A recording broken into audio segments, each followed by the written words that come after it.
Third person's point of view. What? Marahas na napatayo si Aiden sa kinuupo ang sofa nang marinig ang sinabi ng ama. Hindi mo kailangang magtaas ng boses, Aidan. And my decision is final. Matigas naman na tugon ng kanyang ama. Tila hindi nagustuhan ang ginawa niya. Marahas naman siyang napabugan ng hangin. Bakit po ba kailangan ko pang magpakasal sa mahirap? Hindi ba pwedeng ipangalan mo na lang sa akin ang pangangalaga ng kumpanya? Besides, sa akin naman talaga dapat yun. Pangungulit niya sa ama. Kasalukuyan silang nasa sala ng mansyon at pinag-uusapan ang tungkol sa kumpanya. At hindi niya maintindihan kung bakit kailangan pa siyang pahirapan ito bago ipasa sa kanya ang kumpanya. Alam kong alam mo na ang sagot sa tanong mong yan, iho. Wika nito pagkuway tumayo. Bibigyan lang kita ng 1 buwan para makahanap ng babaeng pakakasalan mo. At pagkatapos ng 1 buwan at wala ka pa rin maipakilala sa akin? What, Dad? Kay Jackson mo ipapamana ang kumpanya? Kita niyang natigilan ito sa kanyang tanong.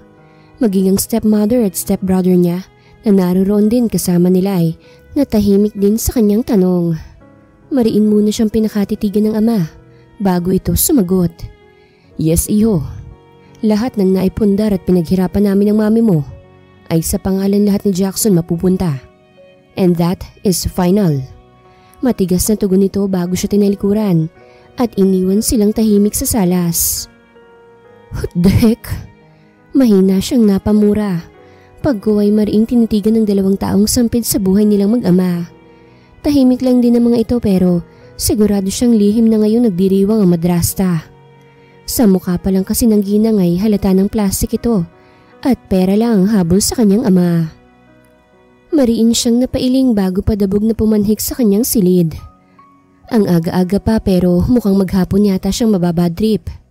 Oh mom, bakit naman po ang hirap ng hiling niyo sa akin? Bagot na tanong niya sa hawak na picture frame ng kanyang ina. Hindi naman kasi lingid sa kanya na gusto talaga siyang ipakasal ng kanyang ina sa mahirap na babae. At sigurado siyang kung nabubuhay lang ngayon ng kanyang ina, siguradong hindi siya nito tatantanan hanggat hindi siya napapa-oo. Dati rin kasing galing sa isang kahig isang tuka ang kanyang ina. Nagsumikap lang ito at ang kanyang ama. Kaya naman napalago nila ang kumpanya na ngayon ay isa ng sikat na kumpanya sa buong Pilipinas. At iyon ang dahilan kaya gusto ng ina na makapag-asawa rin siya ng mahirap. At ngayon pa lang ay sobra na siyang nahihirapan. Iisipin pa lang niya na magpapakasal. Pakiramdam niya ay nabibiyak na ang kanyang ulo. Of course, he's enjoying his bachelor life. Masarap ang maging binata, ika nga nila. Magagawa mong lahat ng gusto mo. At maikakama mo ang kahit na sinong babae.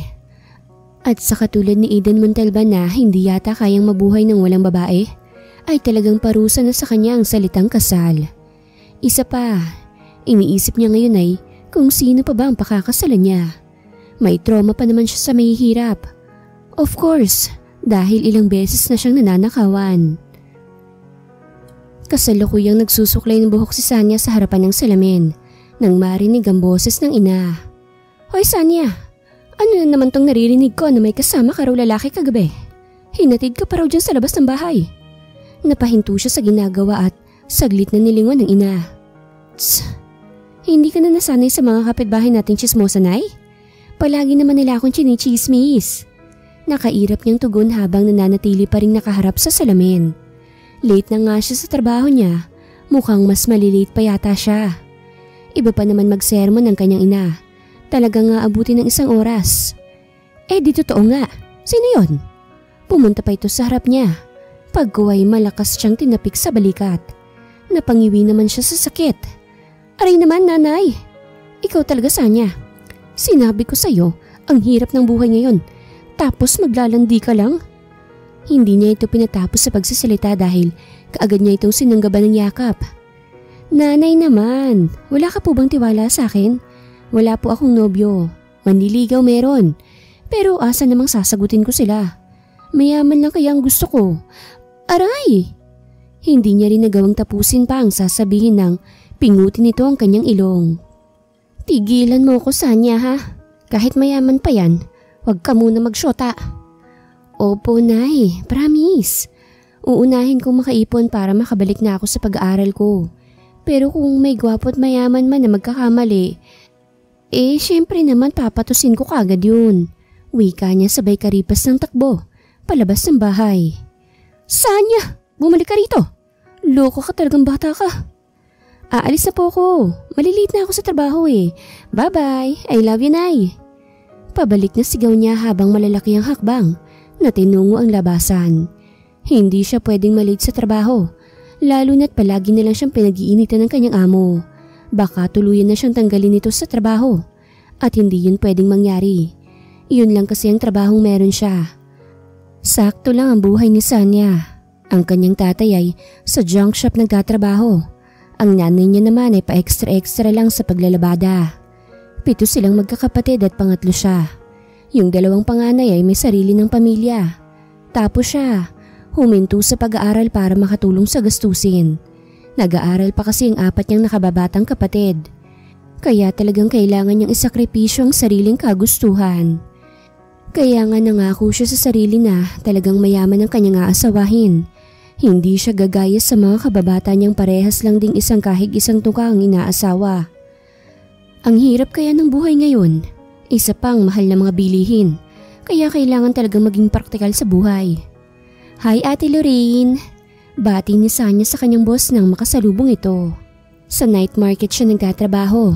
3 silang magkakasama sa trabaho. Pero hindi niya trip yung 2. Halata naman kasing ayaw ng mga ito sa kanya. Siya kasip-sip sila kay Ate Lorraine. Aba, maaga ka yata. Akala ko malilate ka na naman. Nakangiting tugon ito sa kanya. Kung tutuusin, mabait naman talaga ang amo niya. Yun nga lang, magaling talagang sumipsip yung 2 loka-loka. Kaya yun, bigla na lang nag-init ang ulo nito sa kanya nang hindi niya malaman kung ano bang dahilan. Syempre ate, mahirap mawalan ng trabaho eh. Tugon niya sabay sulyap kay Haslin at Sarah. Siya nga pala ate, may nag-a-apply na po kanina eh. Singit ni Haslin. Hindi niya nalang pinansin pa ang pag-usap ng mga ito. Baka masira lang ang araw niya. Nag-focus na lang siya sa paghahanda ng mga ititinda nila. Mamaya kasing 4:00 ay simula na naman ang trabahong pagtitinda sa night market. Kasalukuyang nasa bar si Aiden na pagmamay-ari ng kaibigan niyang si Jayrin. Kasama pa nila ang isa nilang kaibigan na si Zanjo. Bro, mamaya kamukha mo ng Angry Birds dahil dyan sa salubong mong palaging kilay. Yeah, Jayrin's right. Nag-away na naman ba kayo ng daddy mo? Nag-aalalang tanong ni Zanjo. Gabi-gabi nila itong ginagawa, pampatulog kumbaga. And yeah, tonight is different dahil hindi siya kumuha ng babae. Wala siya sa mood magpainit. Inisang lagok niya muna ang laman ng shot glass bago sila sinagot. Sort of. Tss. Pinilit niya na naman kasi ako sa bagay na ayoko namang gawin. Nagkatinginan ng dalawa bago nagtatanong ang mga matang binalingan siya. Gusto niya akong magpakasal sa babaeng mahirap. Wait, what? You mean kapus palad? Gulat na tanong ni Jayrin. Marahan naman siyang tumango. Mahirap nga yan. Grabe naman kayo. Ano namang masama sa taong mahirap? Katulad lang din natin sila. Mabaho din ang mga utot natin. Ano? Singit naman ni Zanjo. Sa 3 kasi, si Zanjo ang nakaranas ng kahirapan. Nagsumikap lang talaga ito sa pag-aral. Kaya ngayon ay isa na itong ganap na engineer. Hindi naman sa minamaliit natin sila. Pero kasi bro, saan naman ako hahanap ng bride na mapagkakatiwalaan? Bagot na napasandal siya sa kinauupuan. Kung sa iba, napakaliit lang ng pinoproblema niya. Sa kanya ay hindi. Lalo na't marami na siyang bad encounter sa mga mahihirap. Ilang beses na siyang nanakawan at naloko. Last time nga ay may tinulungan siya. Kaso ang buong akala niya hindi talaga ito nakakalakad. Namamalimos kasi ito. Kaya naman binigyan niya ng malaking halaga. Tas kinabukasan, nagkita uli sila ng tinulungan niya. But to his surprise, hindi naman pala yung totoong lumpo. Tsk! Wala naman kasing kaso sa kanya yung binigyan niyang pera. Ang problema is, niloko siya. For what? For money? Ganun na ba talaga ang mga tao ngayon? Magagawang manloko para lamang sa pera? Saka mo na problemahin yan pare. May alam akong lugar na tsak na mabubusog ka na. Mag-i-enjoy ka pa. Muli ay masiglang wika ni Zanjo.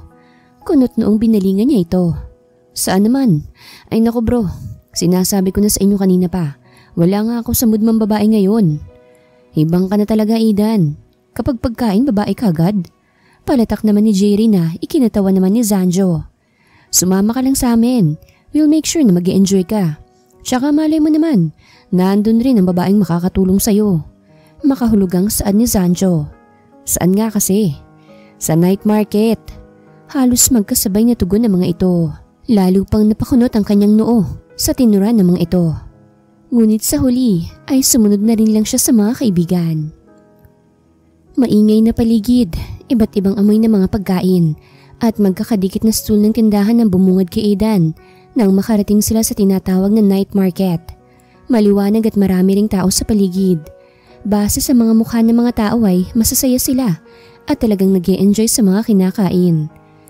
Itong sinasabi naming night market bro, marami kang mapagpipilian na pagkain, siguradong lahat masasarap. Bumaling ang tingin niya kay Jerry na magsalita ito. And take note, hindi mabigat sa bulsa mga presyo dito, unlike sa mga restaurant na pinupuntahan natin. Segunda naman ni Zanjo. Seriously? Marami naman tayong pera. Ba't iniisip niyo pa rin ang price thingy na yan? Natatawa niyang tanong. Hindi siya makapaniwalang marunong din palang magtipid ang mga ito. We know that, pero promise, walang makakatalo sa mga pagkain dito. So let's go? Tipid na tango lamang ang isinagot niya bago nagsimulang magtitingin ng mga pagkain sa paligid. Samantala, kasalukuyang nililinis ni Sunny ang table na kinainan ng mga nag-alisang customer nang tawagin siya ng kanyang amo. Sanya, mag-alok ka raw ng mga paninda natin. Nagre-reklamo na kaya yung dalawa mong kasama sa'yo? Cheesy dog sandwich at long fries ang mga itinitinda nila. Sige po ate, tatapusin ko lang po ito.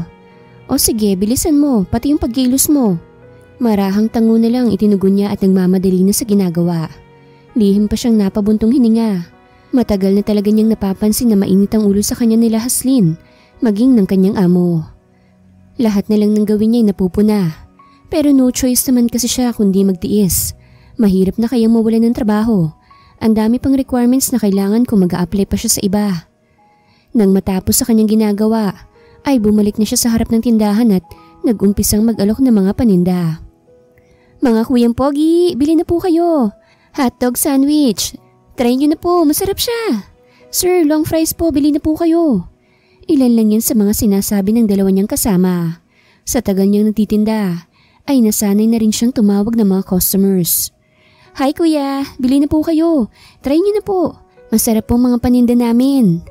Lakas loob na alok niya sa tatlong lalaking huminto sa tapat ng kanilang stool. Ay, ang gwapo nila kuya. Kaya nga ang babango pa. Rinig niyang bulungan nila Haslin na hindi niya nalang pinapansin. Palagi naman kasing may napupuna mga ito sa mga customers. At saka totoo naman. Pogi naman talaga ang tatlong customer nila ngayon at matatangkad pa. Sigurado ba kayong malilinis sa mga paninda dito? Umarko ang kaliwang kilay niya nang marinig ang sinabing yun ng lalaking nakaitim sa dalawa nitong kasama. Oo, sigurado yan. Ang arte mo naman bro. Tugon naman ang mga kasama nito. Napangiwi pang binata. Tila nag-aalangan na bumili kaya naman nakisingit na siya. Masasarap pong mga paninda namin sir. Wala naman po sigurong matinong taong magbebenta ng maruming pagkain. Nakangiti pero puno ng sarkastiko niyang saad. Pansin niya namang natigilan ng mga ito sa kanyang sinabi.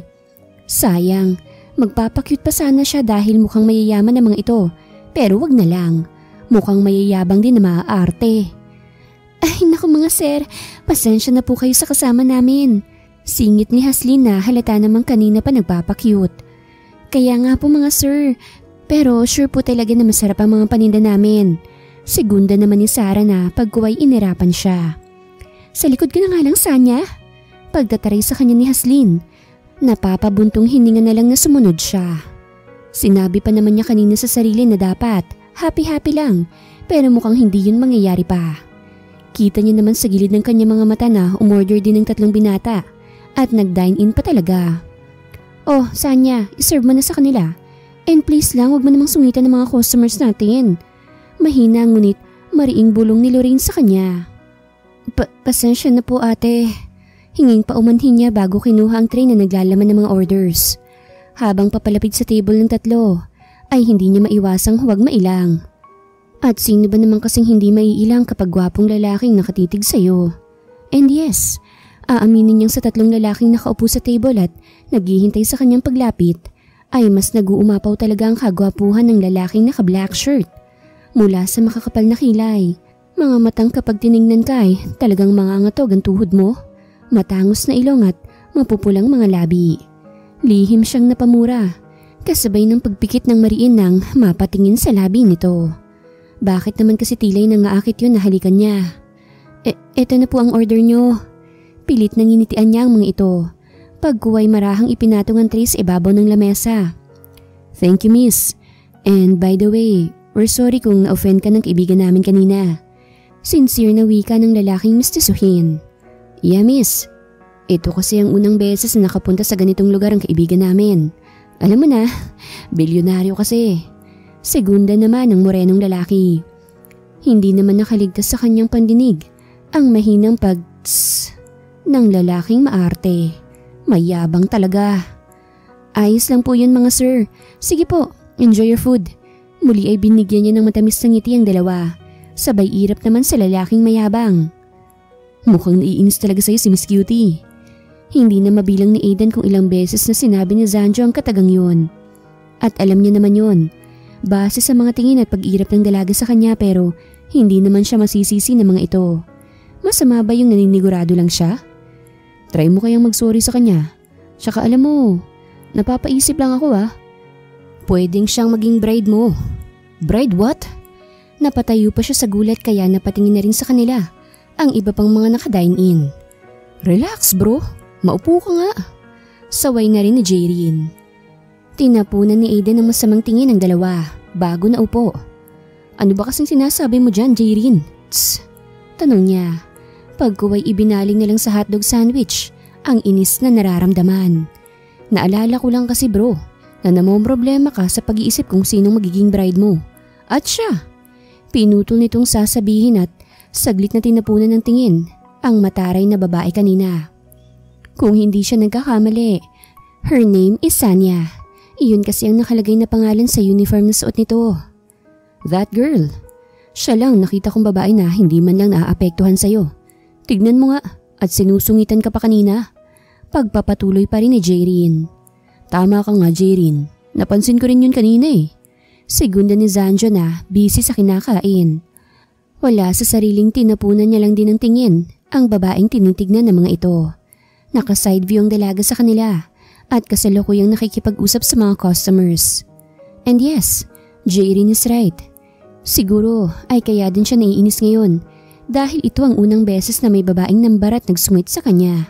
Well, in fact, nagtatanong lang naman siya kanina. Tss, why don't you ask her? Gawin mo ang lahat para mapapayag mo siya na maging bride mo. Muli ay wika ni Jaylin. Why do I have to do everything? I'm sure naman na isang tanong ko pa lang sa kanya, papayag kagad siya. Proud at nakangising hinarap niya ang mga ito. Sino ba naman kasi ang tatanggi sa kanya? He's pretty sure na wala. Really Pagak na tumawa si Zanjo. Kaya pala binira ka kanina at nahuli ko pang inirapan ka. Dagdag pa nito sabay hagalpak ng tawa. Damn it. Parang nakakahiya yata yun para sa isang bilyonaryo pare. Dagdag naman ni Jerry na nakitawa na rin. Aiden glared at them. Mabulunan sana kayo.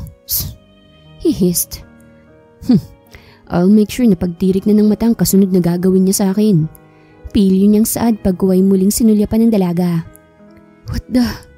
Mahina siyang napamura nang biglang lumingon sa gawin niya si Sanya at nagtama ang kanilang mga mata. Ramdam niya ang malakas na pagkabog ng dibdib kaya naman kagad siyang nag-iwas ng tingin at nag-focus na lang sa kanyang kinakain. Naririnig niya pa ang mga pang-asar at pagtawa nila Jaylin pero nanatili lang sa pagkain ng kanyang atensyon. Tss, bakit ba hindi pa sila nabubulunan? At bakit ba kinakabahan ako ng sobra? Mahinang tanong niya sa sarili. Nang matapos kumain, ay tinawag niya ng dalaga para iabot ang kanilang bayad. Mabuti na lang talaga't palagi siyang nagdadala ng cash. Magbabayad na yata sila Sir Sarah. Rinig niyang saad ng dalaga sa kasamahan nito. At hindi niya nawari kung bakit tila yata disappointed siya sa isiping Hindi itong lalapit sa kanila para kunin ang kanilang bayad. "Hi sir, pakiwait na lang po ng sukli." Saad ng babaeng nagngangalang Sarah nang iabot niya ang pera. "See? Wala ka talagang epekto kay Miss Cutie bro. Imagine tinawag mo na pero ibang pinalapit." Bulong ni Jaylin. Tila hindi pa sila tapos sa pang-aasar. "Shut up, you monkeys." Singhal niya sa mga ito. Bagot na lang na mariin niyang pinanonood ang bawat galaw ng dalaga. "Ito ang sahod mo, Sanya." "Thank you po ate." Nakangiting tinanggap ni Sanya ang perang inabot niya. Daily kasi ang bayad sa kanila, kaya naman hindi niya pinoproblema ang pang-araw-araw nilang gastusin. "Nga pala, ayoko nang maulit na magsusungit ka pa sa customer ha. Tandaan mo, customer ang dahilan kung bakit kumikita ang ating tindahan." Sige po ate, pasensya na po ulit." Matapos niyang makapagpaalam sa ginang ay nilakad niya na lang ang daan pauwi sa kanila. Hanggang ngayon ay nararamdaman niya pa rin ang inis sa lalaking naging customer nila kanina. Sana lang talaga wag na yung bumalik pa sa tindahan. Anya sa isip. Tulog na ang mga kasama niya sa bahay nang dumating siya. Kaya naman marahan lang ang bawat galaw niya. Dahil sa pagod ay kaagad din siyang nakatulog nang lumapat ang likod sa matigas na higaan. Seryosong nakaharap sa kanyang laptop si Aidan. Kasalukuyan siyang nasa opisina at hinaharap ang mga papeles na araw-araw na niyang nakakasalamuha nang tumunog ang intercom at magsalita roon ang kanyang sekretarya. "Papasukin mo na siya." Maotoridad na utos niya rito. "Yes sir." Magalang na tugon naman ito. Inoff niya naman ang laptop at saka sumandal sa kinauupuang swivel chair. Segundo lang ang lumipas ay pumasok na rin ang isa sa mga tauhan niya. "Boss, nakalagay na po lahat sa folder na to ang tungkol kay Sanya Reyes." Saad ng tauhan. Pagkuway diretsyong lumapit sa kanya at ipinatong sa ibabaw ng lamesa ang hawak na folder. Lihim naman siyang napangisi. Kinuha niya ang folder at sinenyasan ng tauhan na lumabas na. Nang mapag-isa ay kaagad na niyang binuksan at binasa ang ilalaman ng folder. Sanya Reyes, 25 anyos. Hindi niya maiwasang mapangisi nang mapatingin sa larawan nito. Muli niya kasing naalala kung papaano siya nito sungitan at ngitian. "See you soonest, my dear Sanya." Maagang pumasok si Sanya upang bumawi sa kanyang mga amo. Naisip niyang mali rin talaga ang ginawa niya ng nakaraang gabi. Mabuti na lang talaga at mabait pa ang mga ito at hindi siya pinaalis sa trabaho. Kabilin-bilinan kasi sa kanila na wag susungitan ng mga customers. Pero iyon lang ay nilabag niya pa. "Sanya, ba't nandito ka? Hindi mo ba nabasa ang text ni Ate Lorraine?" Bungad sa kanya ni Haslin nang tuluyan siyang makapasok sa bahay ng kanilang amo. Nagtataka namang tinignan niya ito. Hindi ko nabasa." Tugon niya. Magtatanong pa sana siya nang lumabas mula sa kusina si Lorraine. Tila nagulat pa ito nang makita siya. "Oh, bakit nandito ka?" Siyempre po, papasok." Saad niya na kinakabahan. "Hindi mo pala nabasa ang text ko?" Nito bago sinenyasan si Haslin na iwan muna silang dalawa. Ano po bang text yun?" Tanong niya nang mapagsulo silang dalawa. "Sabi ko wag ka na munang pumasok. Nagalit kasi si kuya mo dahil dun sa inasta mo nung nakaraang gabi. Ayaw niya ng ganon. Kaya sa ngayon, hintayin na lang muna natin na lumamig ang ulo niya." Mahabang litanya nito na ang tinutukoy ay ang asawa nito. Pero ate, kailangan ko po ng trabaho eh." Pinigilan niyang sariling mapaiyak. "Alam ko naman yun, pero wala tayong magagawa. Kaya mo, tatawagan na lang kita kapag hindi na mainit ang ulo ng kuya mo." Sige po." Bago pa man siya tuluyang mapaiyak ay nagpaalam na siya rito. Bagsak ang balikat na naglakad siyang pabalik sa kanila. Ngayon ay iniisip niya kung saan pa siya maaaring mag-apply na hindi kinakailangan ng mga requirements. Dagdag gastos pa kasi ang mga requirements. Kasalukuyan siyang naglalakad ng may humintong sasakyan sa gilid niya. Kaagad namang bumaling ang tingin niya roon nang bumukas ang bintana noon. Pakiramdam niya ay umakyat lahat ng dugo sa ulo niya na makilala niya kung sino yon. "Ikaw na naman? Anong ginagawa mo rito?" Nakataas ang kilay na tanong niya. Hindi niya magawang alisin sa isipan na dahil sa lalaking to, kaya naalis siya sa trabaho ngayon. "Miss Sanya, pwede ba tayong mag-usap?" Napairap siya nang marinig ang baritono nitong boses. "At bakit naman kita kakausapin?" Nakapamewang na tanong niya. "Dahil alam kong kailangan mo ng trabaho." Bigla naman siyang natigilan at seryoso itong tinitigan. Talaga? Napalunok siya ng sariling laway. Ano namang trabaho yan? Hindi ito sumagot. Sa halipay, sinenyasan siyang pumasok sa loob ng kotse nito. At dahil desperada siyang makahanap muli ng trabaho, ay kaagad niya itong sinunod. Kasal? Gulat na tanong ni Sanya. Napatayo pa siya habang nanlalaki ang mga mata. Habang si Aidan ay seryoso lang na nakatingin sa kanya. Nakapamulsa pa ito. Kasalukuyan silang nasa opisina ng binata at doon nila pinag-uusapan ng trabahong iaalok daw nito sa kanya. Ito bang trabahong sinasabi mo? Pag-uulit ni Sanya na hawak ang white folder kung saan nakalagay ang kontratang kailangan niyang pirmahan if ever na pumayag na siya. Yup. Marahan pang tumango ang binata. Relax lang ito na para bang hindi niya magagawang tanggihan ang inaalok nito. Kaya naman naningkit ang mga mata niya sa labis na inis. Ang yabang talaga. It's a big no. Oo, kailangan ko ng trabaho. Pero hindi pa naman ako nababaliw para basta nilang pumayag na magpakasal sa… Tumigil siya sa pagsasalita at pinakatitigan ng kaharap na tila ay naghihintay sa susunod niyang sasabihin. Sa isang mayabang na kagaya mo. Kaagad namang nagsalubong ang kilay nito. Mukhang hindi nagustuhan ang tinuran niya. Pero saglit lang yun dahil kaagad yung napalitan ng ngisi. 500,000 for 1-year contract. Take it or leave it. Bigla naman siyang natigilan. Hindi niya napigilang mamilog ang mga mata. Ganun kalaki? May bonus pa yun kung magaling kang umarte. Nakangising tagumpay na ang binata at buo ang tiwala na tatanggapin niya ang alok nito. Pero mariin siyang napailing. Ayaw niya sa nakikitang kayabangan nito. Oo at malaking halagang perang yun. Pero baka maaga siyang tumanda kung sakali mang makakasama niya ito sa isang bubong araw-araw. Di bali na lang, maghahanap na lang siya ng trabaho. No pa rin. 600,000. Muli ay mariin siyang umiling. 700,000? Nakakunot ang noo ng binata. Tilay na iimbiyerna na sa kanya. No. 800. Hindi ako mukhang pera. Kaya kahit 1 milyon pang alok mo, mananatiling no ang sagot ko. Diyan ka na nga. Inirapan niya pa ito bago padabog na lumabas sa opisina nito. Samantalang naiwan namang nagngingit-ngit sa inis si Aidan. Hindi niya akalaing sa pangalawang pagkakataon ay tatanggihan siya ng dalaga. Sino ba ang babaeng to para tanggihan siya? He is Aidan Montalban. Nakukuha niya ang anuman ang gustuhin niya. Kaya ngayon ay gagawin niyang lahat. Mapapayag lang ito sa gusto niya. Pero naiinis man ay hindi niya maaalis sa sarili ang humanga sa dalaga. Bukod kasi sa ito pala ang unang babaeng nag-reject sa kanya, ay hindi rin ito nasilaw sa perang inaalok niya. Gustong gusto niya ang determinasyon na ipinapakita nito, kaya naman mas lalo siyang na-challenge na gawin itong bride. Kinuha niya ang cellphone sa ibabaw ng office table at tinawagan ng taong makakatulong sa kanya para sa nais niyang mangyari. Aalis ka na naman ba? Natigilin sa pagsisintas ng sapatos si Sanya. Nagmarinig ang boses ng ina. Binalingan niya ito at saka ngumiti.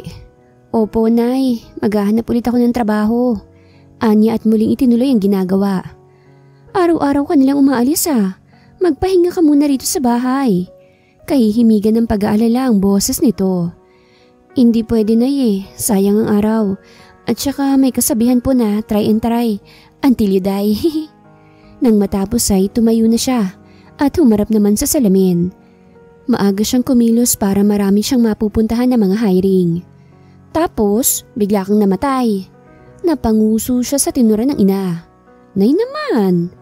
Biro lang, pero seryoso ako. Magpahinga ka na muna dito sa bahay. Simula nang mawalan ka ng trabaho, halos araw-araw kang umaalis para maghanap ng trabaho. Maraming bayarin na Hindi pwedeng tumambay na lang. At saka nakakapagpahinga naman po ako sa gabi. Wika niya. Nilapitan niya ang ina pagkuway hinalikan nito sa pisngi bago nagpaalam. Baka kapag hindi pa siya umalis ay kung saan pa mapunta ang kanilang usapan. Pinagpapawisan at pagod na kakalakad si Sanya. Tanghali na at masakit na sa balat ang sikat ng araw. Pero bigo pa rin siyang makahanap ng trabaho. Marami naman siya nakikitang hiring at magiliw naman siyang iningitian ng mga owners na pinagpapasahan niya ng resume. Pero bigla na lang mapapawi ang ngiti ng mga ito kapag nalaman ng kanyang pangalan. And worst, pinagtutulakan pa siyang umalis sa lugar ng mga ito. Ay, kailan ba ako makakahanap ng trabaho? Nakakapagod na. Laylay ang balikat na sumandal siya sa katawan ng malaking puno ng akasya. Napakainit ng panahon, kaya saglit siyang naghanap ng masisilungan. Ubos na pala tong tubig ko. Mahina siyang napamura nang wala nang masaid na tubig. Nangihinang umupo na lang siya. Tumingala rin siya upang pigilan ng pagbagsak ng mga luha. Sa itaas ay kita niya mga ibon na nakahapon sa sanga ng mga puno. Mapait siyang napangiti. Kung sana naging ibon na lang ako. Lipad-lipad lang, ganun. Bakit kasi ang unfair ng mundo? Hindi ba pwedeng mayaman na lang ang lahat?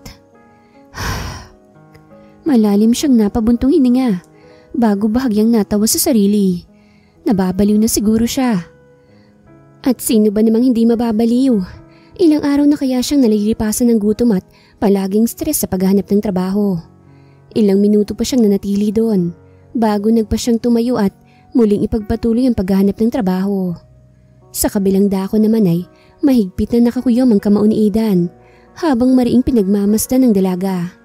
Kanina pa siyang nakaupo sa loob ng kotse at lihim na sinusundan ng dalaga. At hindi niya mawari sa sarili kung bakit niya nga ba ito sinusundan. Talagang mas gusto mo pang pahirapan ng sarili mo kesa ang pakasalan ako? Tsk, hard-headed woman. Iiling-iling na sinarhan niya ang bintana ng kotse at muling binuksan ang makina. Hindi niya maiwasang mainis sa isiping walang balak ang dalaga na bumalik sa opisina niya at tanggapin ang kanyang inaalok. Pero hindi siya mawawalan ng pag-asa. Lalo pat nakakasigurado siyang wala itong ibang choice kung hindi ang magpakasal sa kanya. Of course, siyang dahilan kung bakit walang tumatanggap sa dalaga. Binlock niya kasi ito sa kanilang lugar. Meaning, walang tatanggap na kahit na sino rito. At ganun siya ka-powerful sa kanilang lugar. Hindi siya po pwedeng tanggihan. And that's Sanya, ang unang babaeng nag-reject sa kanya ay kasalukuyang kinakarma sa pangre-reject nito sa kanya. Naku, ikaw pa talagang naglinis niyan, Iha. Naku, maraming salamat. Wala po yun, Manang. Ayos lang po. Nakangiting iniabot ni Sanya ang hawak na walis at daspan sa matanda. Kanina kasi habang naglalakad siya, ay napansin niya itong nagwawalis sa harapan ng karinderya. Lalagpasan niya sana ito. Napansin niya lang na panaka-naka itong nakahawak sa sentido at tila'y sumasakit ang ulo. Kaya naman nilapitan niya to at tinanong kung okay lang ba ito. Inabutan niya rin ito ng tubig na binili niya pa nang mauhaw muli siya. Kaagad naman itong tinanggap ang tubig at matapos ngang magpasalamat sa kanya ay nagpaalam na itong papasok muna sa loob. At dahil naawa siya sa matanda kaya siya nagtuloy sa ginagawa nito. Oh, saan ka ba pupunta? Tanong nito bago siya hinagod ng tingin. Pauwi na rin po ako, Nang. Galing po ako sa paghanap ng trabaho Hinapon nga po pero bigo pa rin makahanap. Nakangibing napakamot pa siya sa batok. Bigla namang umaliwalas ang mukha ng matanda. Ibig sabihin naghahanap ka ng trabaho? Kaagad naman siyang tumango. Abay, saktong-sakto, Iha. Naghahanap kami ng dishwasher ng anak ko. Marunong ka naman siguro maghugas ng plato, ano? Pakiramdam niya ay nawala lahat ng pagod niya mula kaninang umaga nang marinig ang sinabi nito. Talaga po? Opo naman, mabilis rin ho akong kumilos. Excited niyang tugon. Kung ganun, samahan mo ko sa loob. Ipakikilala kita sa anak ko. Anito at hinigit siyang papasok ng karinderya. Kung hindi mo na itatanong yung anak kong may-ari nitong karinderya. Kaya huwag ka mag-alala, siguradong tatanggapin ka kagad noon. Matamis naman siyang napangiti. Salamat po, Manang. Nang makapasok sa loob ay saglit siya nitong iniwan para tawagin ang anak nito. Segundo lang ay dumating na rin ito at may kasamang matabang lalaki. Anak, siyang sinasabi ko sa iyo, si Sanya. Nag-a-apply bilang dishwasher. Pakilala sa kanya ng matanda. Hello po, sir. Nakangiting bati niya rito. Ngumiti naman ng pabalik ito sa kanya. May resume ka bang dala, Iha? Ito po. Kaagad niyang iniabot dito ang hawak na resume. Nakangiti naman itong binasa ang resume. Pero bigla na lang siyang kinabahan nang mapawi ang ngiti nito at sumeryoso ang mukha. So, Your Sanya Reyes? Kinakabahang napalunok siya ng sariling laway nang seryoso siya nitong balingan. Maging ang matanda ay bigla rin nagtaka sa pagiging seryoso ng anak nito. Opo sir. I'm sorry but we can't hire you. Makakaalis ka na. Gulat na nagkatinginan sila ng matanda. Anak, bakit naman hindi mo siya tatanggapin? Hindi ba't nangangailangan tayo ng tauhan? Takadong tanong ng matanda. Sorry ma, anito, at muli siyang binalingan. Sige na iha, umalis ka na. Baka mamaya may makakita pa sa'yo rito. Pagtataboy nito sa kanya. Wala namang nagawa na sumang-ayon na lang siya at lumabas ng karinderya. Bago siya tuluyang umalis ay humingi pa ng pasensya sa kanya ang matanda. Pagka-uwi sa bahay ay nangihinang naupo si Sanya sa stool na upuan. Tahimik pa ang bahay. Siguradong hindi pa nakakauwi ang kanyang mga kapatid. At pabor naman yun sa kanya. Sa ngayon ay gusto niya muna ng tahimik na lugar. Marahas siyang napabuntong hininga. Hanggang ngayon ay palaisipan pa rin sa kanya kung bakit kulang na lang ay ipagtulakan siya ng lalaki palabas ng karinderya nito. Samantalang nung hindi pa naman ito nakikita ang kanyang resume ay todo kumakangiti. Akala pa niya matatanggap na talaga siya. Pero bakit ganon? Mababaliw na ako kakaisip. Marahas siyang tumayo at tinungo ang kanyang kwarto. Pero hindi pa siya tuluyang nakakarating sa silid nang mapadaan siya sa kwarto ng kanyang mga magulang. May naririnig siyang parang nagbubulungan doon, kaya naman na-curious siya at kaagad na lumapit sa nakaawang na pinto. Sa loob noon nakikita niyang nanay at tatay niya na masinsinang nag-uusap. Anong gagawin natin, B? Kung hindi natin mababayaran to, tuluyan na tayong mapuputulan ng kuryente tubig. Wika ng kanyang ina. Sa sobrang hina ay hindi niya na halos marinig. May hawak din itong dalawang papel na mukhang bills ng kuryente at tubig nila. Huwag kang mag-alala, B. Gagawan ko ng paraan. Tugon naman ang kanyang ama. Halata sa mukha nito na hindi sigurado sa sinabi. Papaano? Isa-isang araw na tayo mapuputulan eh. Shh! Kumalma ka lang. Gagawa ako ng paraan. Pagpapakalma ng kanyang tatay sa kanyang ina. Hinawakan pa nito ang kamay ng huli. Napangiti naman siya sa nakikitang sweetness ng dalawa. Kahit kasi sobrang hirap na nila sa buhay, hindi niya man lang naririnig o nakikita mga itong nag-away sa harapan nilang magkakapatid ng tungkol sa gastusin. Kaya nga ngayon ay sobra siyang nahihiya sa mga ito. Pakiramdam niya ay pabigat na siya ngayon. Ilang linggo na rin kasi siyang walang trabaho. Mapait siyang napangiti. Mukhang no choice na talaga siya kung hindi ang tanggapin ng alok ng mayabang na binata. Sana lang talaga wala pa tong nahahanap na babaeng pakakasalan. Malakas ang kabog ng dibdib at hindi mapakali si Sanya na nakatayo sa harapan ni Aidan. Kanina ay ang lakas ng loob niyang puntahan ito sa opisina at sabihin ng pakay. Pero ngayon na nakita na niya ito, tila ba umurong ang lahat ng tapang niya. Hindi niya magawang ibuka ang bibig para sabihing pumapayag na siya sa inaalok nito. At sino ba namang hindi kakabahan? Napakaseryosong binatang nakatitig sa kanya ngayon at tila ba binabasa ang nilalaman ng isipan niya. What are you doing here again? Muli ay tanong ng binata. Nakasandal ito sa upuan. Nakadekwatro habang nilalaro sa daliri ang hawak na ballpen. Tumikhim naman siya upang alisin ang bara sa lalamunan. Tinatanggap ko ng alok mo. Tugon niya na diretsyong nakatingin sa mga mata nito. Napangisi naman ang binata. Good. Here's the contract. Pwede mo na siyang pirmahan. Ha? Namilog ang mata niya sa gulat. Hindi niya akalaing papayag agad ito ng ganon matapos niyang tanggihan noon. At ang matindi pa ay parang alam nitong darating siya. Nakahanda na rin kasi sa lamesa nitong folder na pinaglalagyan ng kontrata. Go! Sign it! Hindi niya nalang pinansin ang mga naiisip at binalingan ng tingin ng papel.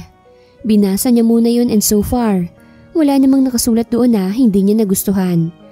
Kaya pinirmahan niya na kagad. Ang problema na lang niya ngayon ay kung papaanong sasabihin sa lalaki na kailangan niya na mismo ng pera ngayon. Ito ang paunang bayad. Mas malaki pa yan kung gagalingan mo ang pag-arte.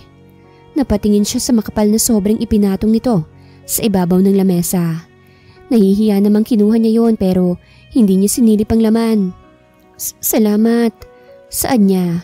Pagkuway nagpaalam na rin kagad.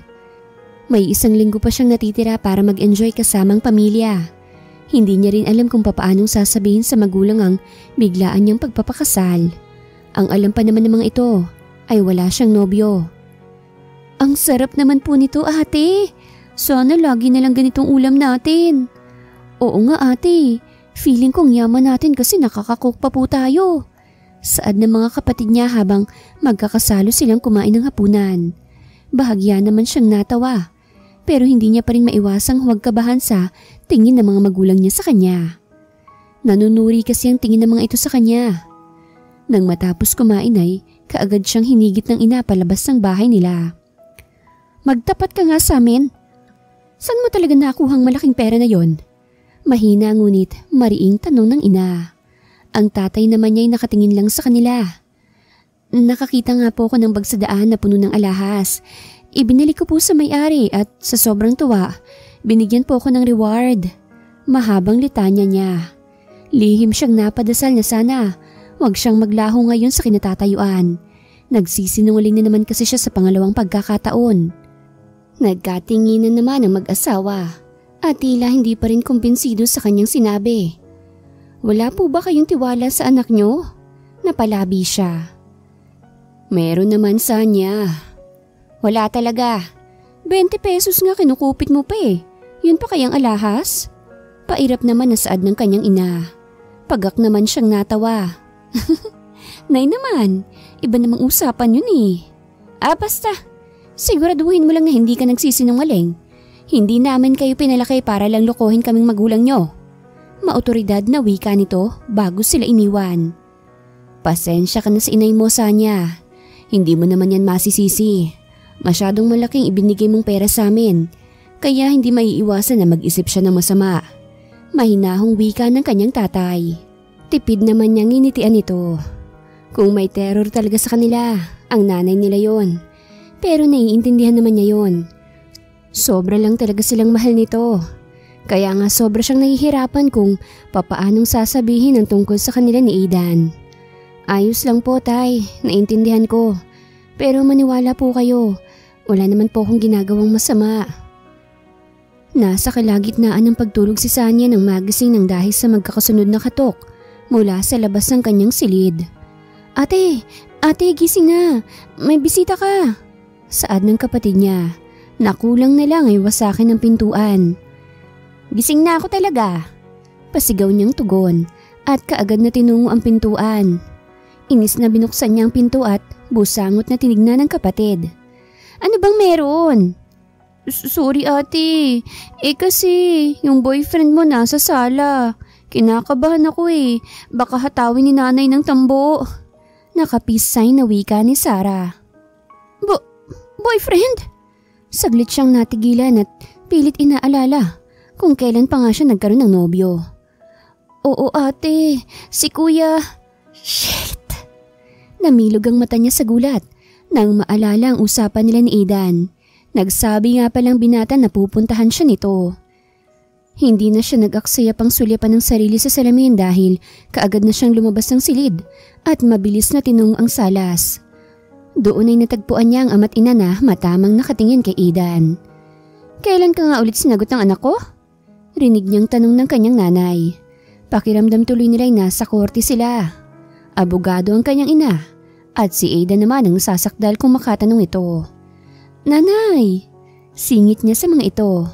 Kaagad namang bumaling sa kanyang paningin ng mga ito. Mabuti naman at gising ka na. Napalunok siya nang taasan siya ng kilay ng kanyang ina. Opo naalala ko po na pupunta dito si...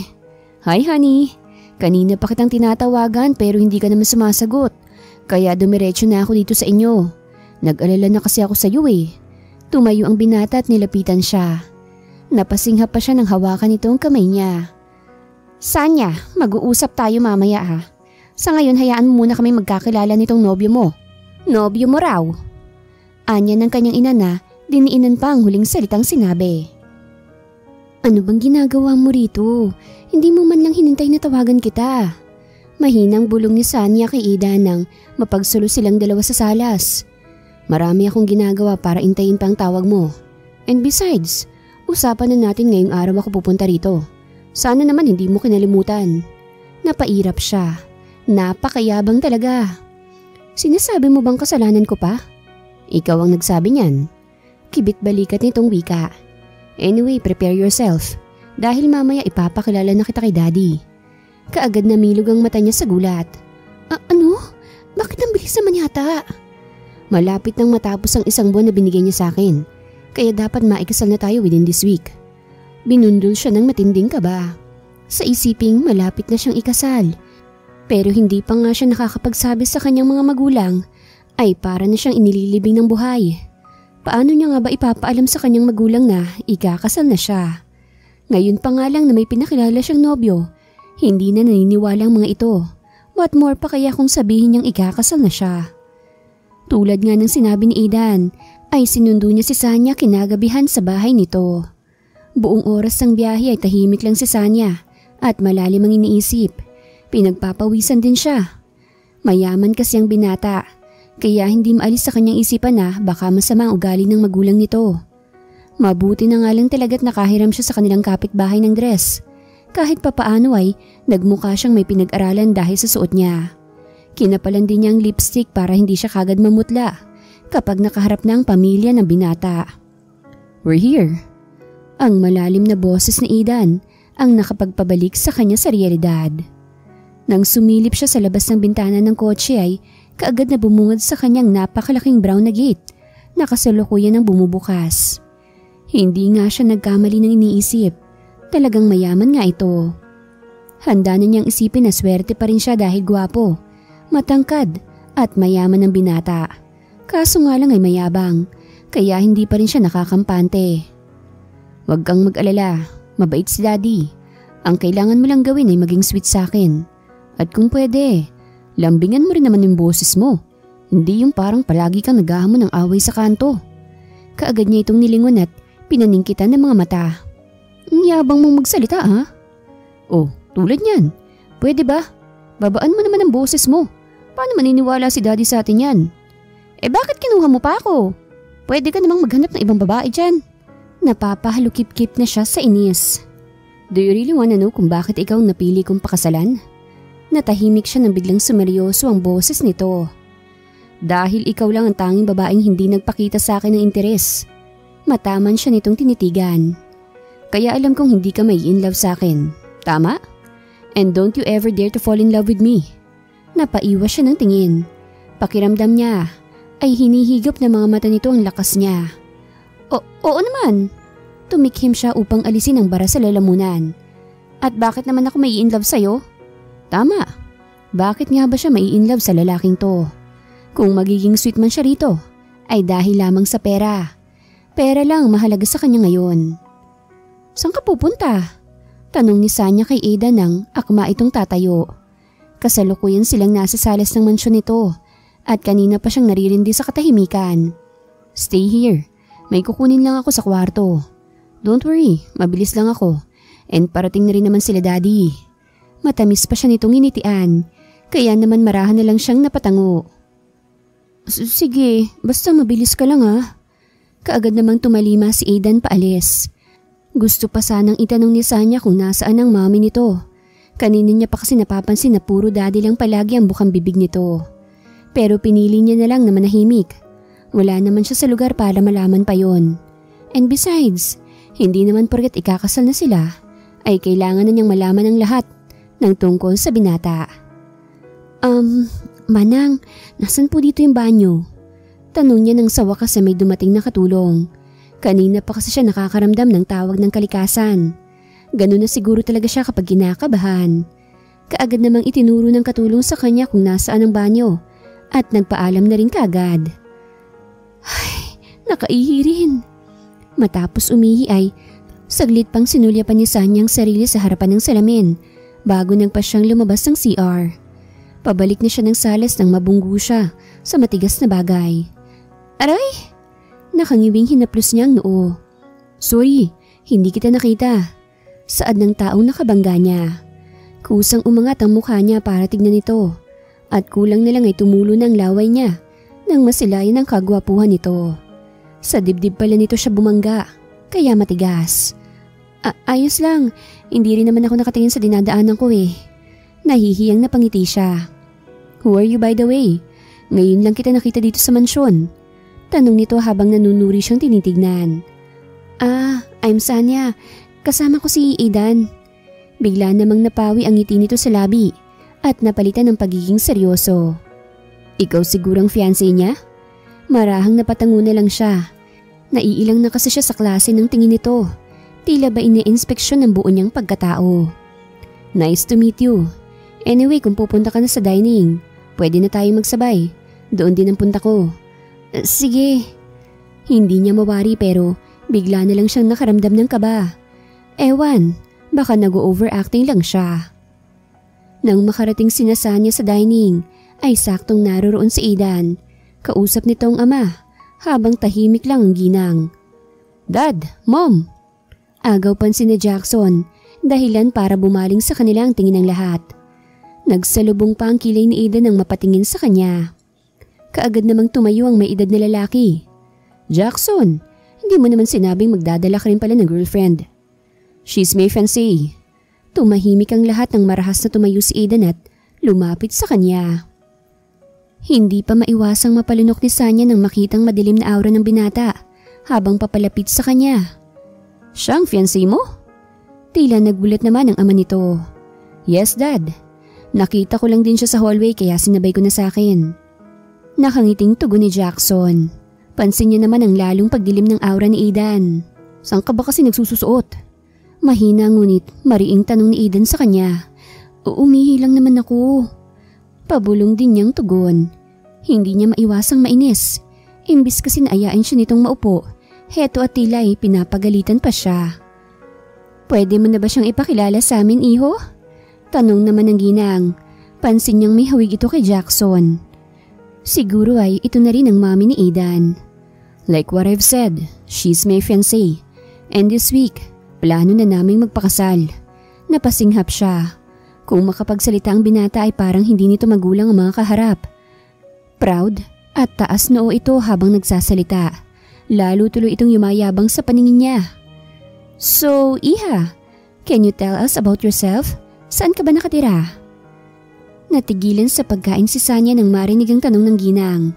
Nasa kalagitnaan pa lang siya ng pagkain at kasalukuyang ine-enjoy ang masasarap na mga putahe. Uminom muna siya bago kinakabahang sinagot ito. Kaya po nahulog ang loob ko kay Aidan siguro kasi hindi siya bumabase sa klase ng buhay na meron ako. Malambing niyang saad matapos ikwento ang buhay na meron siya. Hinawakan niya pa ang kamay ng binata para magmukhang sweet sila sa isa't isa. Hindi ka ba nayayabangan sa kanya? I mean, yeah. Likas talagang mayabang yang si Aidan. Tanong naman ng ama nito na hindi niya alam kung nagbibiro lang ba. Dad, asik ni Aidan. Hoy, tama naman ako ah. And don't deny it, iho. Bahagya naman siyang natawa. Medyo nakyutan din siya sa ekspresyon ng binata. Tila ay bigla itong nahiya. Opo, tito. Mayabang po talaga tong anak niyo eh. Natatawang wika niya bago na nga asar na tinignan ng binata. Noong unang kita ko nga po sa kanya, gusto ko na po siyang pupukin ng matigas sa yelo. Dagdag niya na ikinatawa ng mga kasama nila. Muli ay naalala niya na naman ang unang araw na nakita niya ito. Talagang pikon na pikon siya rito. Really? Interesting ah. So what happened? Ba't mo siya nagustuhan? Kahit na mayabang siya. Binalingan niya ulit ang tingin si Aidan na tila'y naghihintay din ng sagot niya. Kasi po tito, hinawakan niya ang kamay ng binata para magmukhang totoo ang sasabihin niya. Plus bonus yun ha, ika nga. Mabait po siya at gentleman. Mahal niya rin pong pamilya ko. Wala po siyang katangian na hindi ka mahal-mahal. Seryosong saad niya. Bigla namang tumahimik ang paligid. Pansin niya rin ang kakaibang tingin sa kanya ni Aidan. Lalo na ang paggalaw ng Adam's apple nito. Tila hindi komportable sa naging sagot niya. Ang sweet mo naman pala, Iha. So, ilang anak pala ang gusto niya ni Aidan? Singit naman ng ginang. Po? Kaagad niyang nabitawan ng kamay ng binata at nahihiyang uminom ng tubig. Hindi niya akalaing pati yun na itatanong pa ng mga ito. Kahit kanina pa niya napapansin na tila hindi masaya ang ginang sa mga sinasabi niya. Why? Don't tell me hindi niyo pa napag-uusapan ng tungkol sa pagkakaroon ng anak. Nanunuring tinitignan sila ng ginang. Hindi niya alam kung papaano magre-react sa tanong nito. Wala naman kasi sa kasunduan nila ni Aidan ang pagkakaroon niya ng anak. Sa amin nilang po yun, Tita Judith. Si Aidan ang sumagot sa tanong nito, kaya naman nakahinga na siya ng maluwag. Pero konti lang dahil kanina pa rin niya napapansin ng mga titig ni Jackson. Tila'y pinag-aaralan nito ang mga sinasabi niya kanina. Aray, para saan ba yun? Nakangiwing hinimas ni Aidan ang ulo ng kaltukan siya ni Sanya. Ano yung tanong ni Tita Judith kanina tungkol sa anak? Pinanlakihan niya ito ng mata. Hoy, mayabang na bilyonaryo. Lilinawin ko lang ha. Wala sa kasunduan natin na bubuntusin mo ko. Wala nga. Ano bang pinagsasasabi mo dyan? Busangot na umayos ito ng pagkakaupo. Magpapakasal ka lang sa akin. Yun lang. Pero ikaw, kung gusto mo namang gawin natin yung bagay na yun, aray! Muli niyang kinaltukan ng binata. Mandiri ka nga sa sinasabi mo, Aidan Montalban. Kung gusto mo lang naman. Natatawang saad nito. Tila ayaw magpatalo. Mukha mo. Kahit halik, wala sa usapan. Anya, pagkuway mabilis na binuksan ang pinto ng sasakyan nito. Waka kung saan pa mapunta ang usapan nila. Wedding day. Ang araw na hinihintay nila Sanya ay dumating na nga. Kasalukuyan na siya naglalakad sa pasilyo ng simbahan kasama ang kanyang ama, papalapit sa lalaking matyagang naghihintay sa kanya sa altar. Hanggang ngayon, hindi pa rin kami makapaniwala ng nanay mo na ikakasal ka na. Parang kailan lang todo tanggi ka pa na wala kang nobyo kapag tinatanong ka namin. Sorry tay, pero promise po wala naman pong magbabago. Palagi pa rin po akong bibisita sa bahay. Hindi ko po kayo pababayaan. Hindi naman iyon ang ibig kong sabihin. Sanya, ang sa akin lang ay seryoso ka na ba talaga sa buhay na susuungin mo? Pwede pa tayong umatras ngayon. Bahagyang natawa si Sanya sa tinura ng ama. Napakaseryoso kasi nito at hindi ka babakasan ng anumang pagbibiro. Tay naman, wag naman po kayong mag-alala. Alam ko po ang mga nangyayari ngayon at salamat po dahil pinayagan niyo po ako sa desisyon ko. Basta't ikakasaya ninyo anak, walang problema sa amin. Bigla naman siyang natouch sa sinabi ng ama. Naiiyak tuloy na niyakap niya ito. Nang matapos ang kasalay, pumunta ang lahat sa venue ng handaan. At hanggang sa mga oras na yon, ay lutang si Sanya. Hindi niya akalaing magiging bonggang kasal nila, kahit na hindi naman yun totoo. Ang inaasahan niya kasi ay sa huwes lang sila ikakasal, kasi hindi naman tunay at maghihiwalay din naman sila. Pero mali siya. Hindi niya maintindihan kay Aidan kung bakit gumastos pa ito ng malaki para sa kasal na yon. Siguro ay nagpapa-impress ito sa stepmother at sa stepbrother nito. Nabanggit na kasi nito sa kanya ang totoong dahilan kung bakit ito naghahanap ng bride. Matutulog na ba tayo pagkarating natin sa bahay? Tanong niya. Kasalukuyan na silang lula ng kotse nito patungo sa kondo ng binata. Ang mga bisita at pamilya nila ay naiwan pa sa venue. Siguradong nagsasaya pa ang mga iyon ngayon. Of course. Pero kung gusto mo, pwede naman natin gawin yung honeymoon. Napangiwi siya nang makita ang pilyong ngisi nito. Mandiri ka nga. Naiinis na hinampas niya ito sa braso. Baka akala mo hindi ko napapansin na kanina ka pa nag-i-enjoy sa paghalik sa akin ha? Anya nang maalala kanina ang mga pinagagawa nito. Palibhasa maraming taong humihiling na mag-kiss sila, ay todo halik nga ito sa kanya. Pasalamat talaga ito at nando doon ang magulang niya. Kung wala, siguradong nabigwasan niya na ito. Hindi mo naman ako masisisi sa niya. Hindi mo naman kasi sinabing napakasarap pala ng labi mo. Kahit napakatalas sa mga salitang lumalabas dyan. Natatawang wika nito. Saglit pa siya nitong nilingon para lang kindatan at pagguway muling binaling sa kalsadang paningin. Napairap na lang si Sanya at hindi na ito pinansin. Lihim din niyang nahawakan ang labi. Hindi man niya aminin pero alam niya sa sariling gusto niya rin ang mga halik na naganap kanina. Maagang nagising si Sanya upang asikasuhin ang pagpasok ni Aidan. Kaagad siyang nagtungo sa kusina at niluto ang paborito nitong adobong may pinya. Napangiti siya habang pinagmamasdan ng mga nakahaing pagkain sa ibabaw ng lamesa. Inayos niya ang sarili nang marinig ang papalapit na mga yabag. Kusang kumurba ang ngiti sa kanyang labi nang makita ang binata. Mukhang paalis na ito dahil kasalukuyan na nitong inaayos ang necktie. "Good morning, breakfast ka muna." Masiglang bati niya. Kaagad naman siya nitong binalingan ng tingin. Bahagya pang napakunot ang noo nito nang mapatingin sa lamesa. "You cooked all of that?"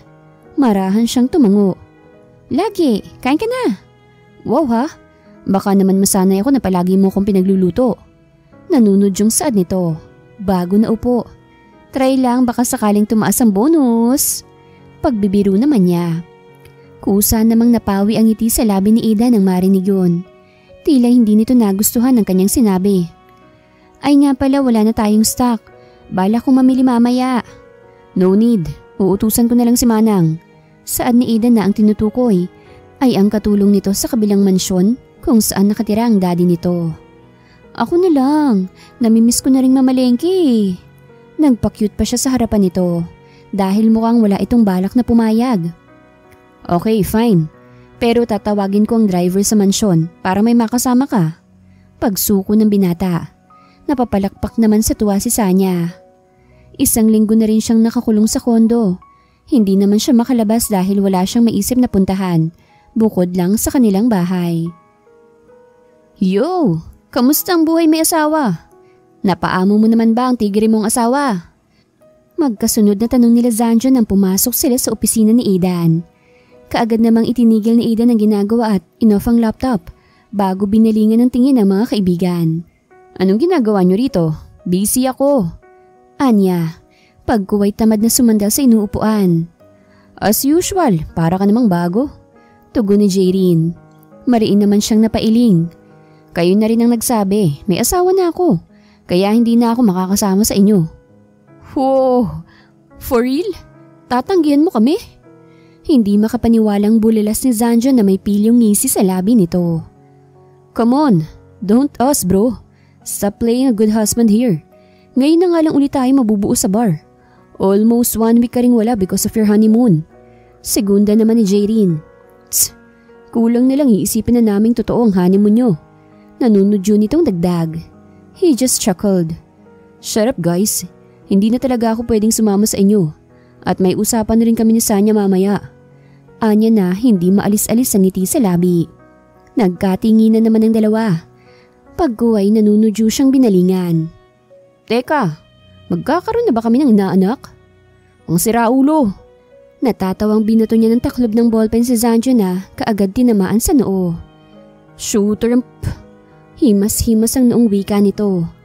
Akma pa siyang magsasalita ng tumunog ang intercom at magsalita mula roon ng kanyang sekretarya at sabihin gusto siyang makausap ng kanyang ama. Kaagad niya namang binalingan ng mga kaibigan at nagpaalam na sa mga ito. "Wala to sa usapan, Daddy. Ang sabi niyo kailangan ko lang magpakasal. Wala sa usapan na kailangan ko rin bigyan ka ng apo." Frustrated na wika ni Aidan habang hawak ang papel na binigay sa kanya ng ama. Kanina lang ay palaisipan sa kanya kung bakit kailangan pa siya nitong kausapin ng private. At ngayon ay malinaw na sa kanya. Muli niyang binasang nakasulat sa papel. At malinaw na nakasulat doon na kailangan niyang magkaroon ng anak na lalaki para makuha ng buo ang lahat ng shares ng kumpanyang iniwan ng yumaong ina.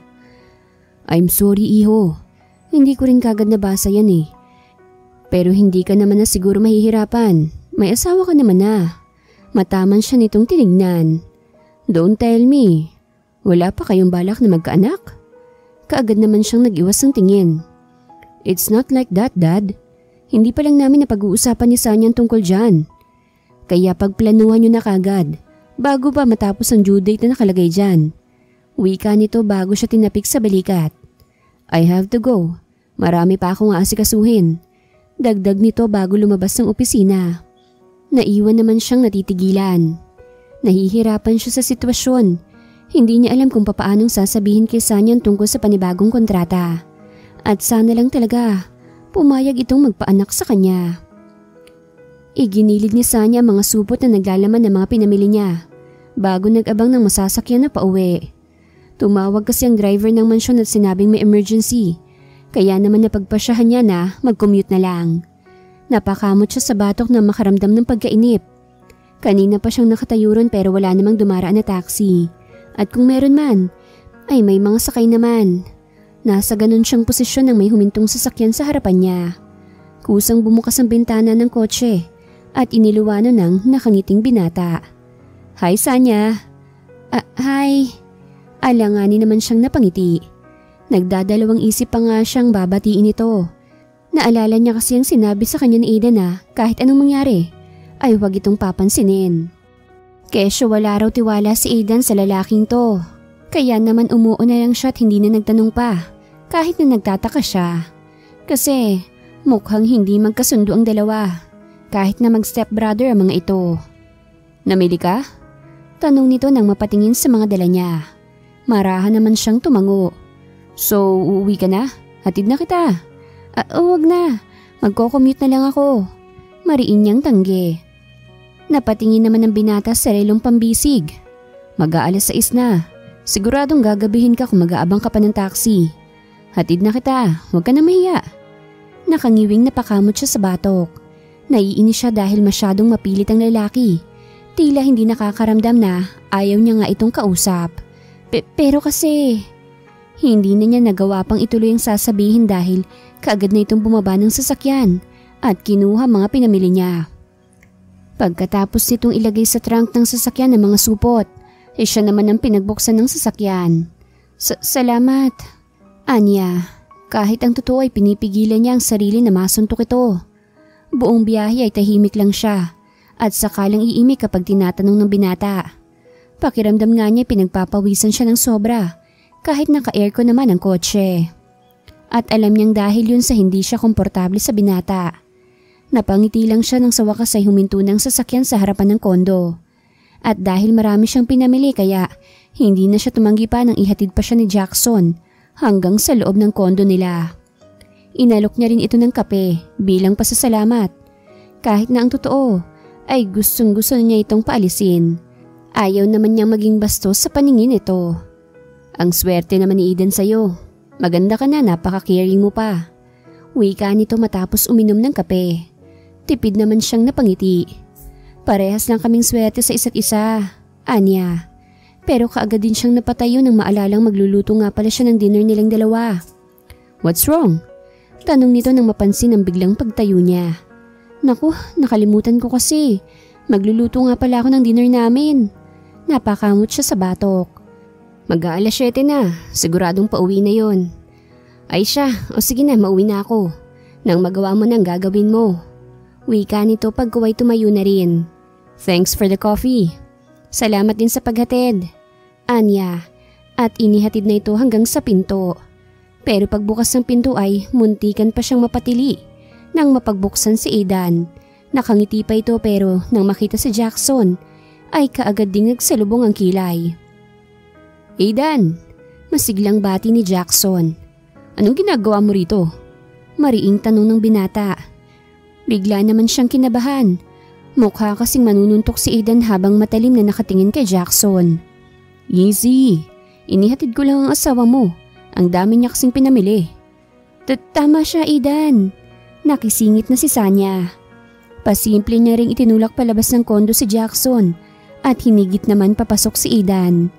Sige na, Jackson, salamat ulit sa paghatid."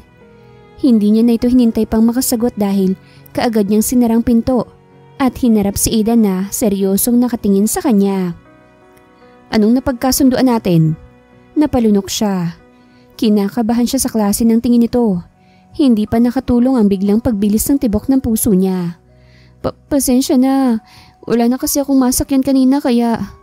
"Where's Manong?" Tumawag. Ma-emergency daw." Lihim niyang pinagagalitan ng sarili. Bakit ba kasi nauutal siya? "And so?"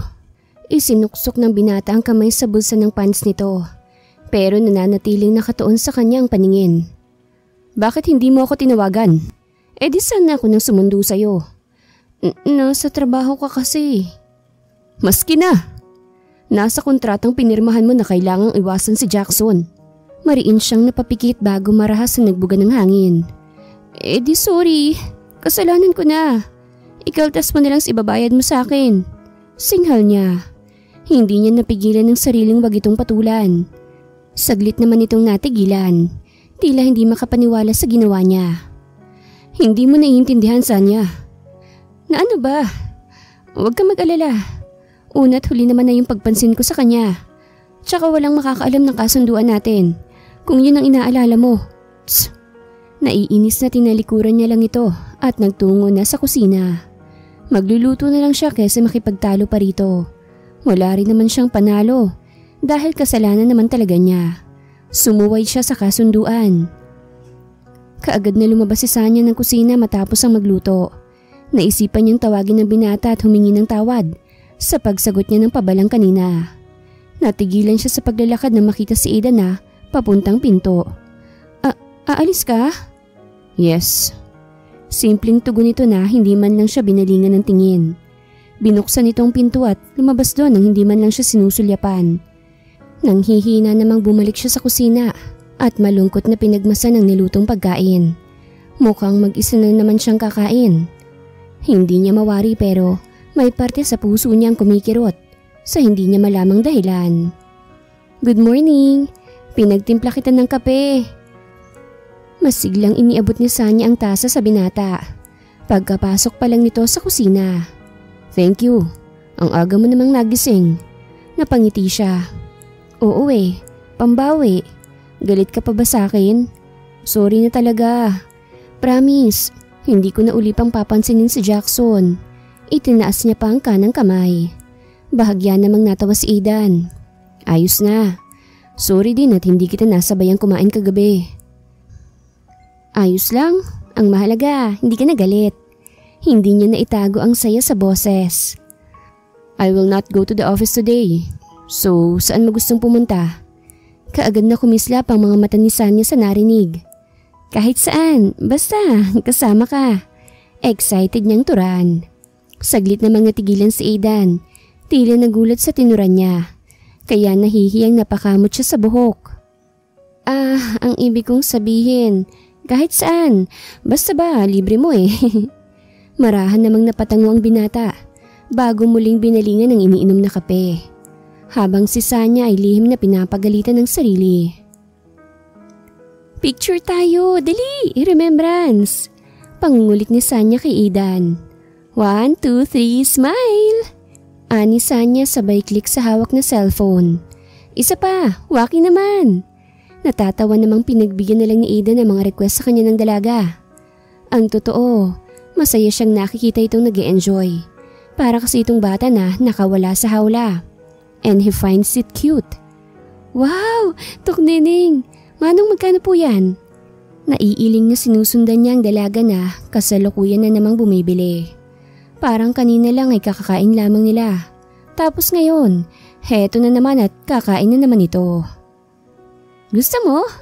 Alok nito sa kanya habang umunguya pa. Hindi na, sayo na lang. Mukhang kulang pa yan sayo eh.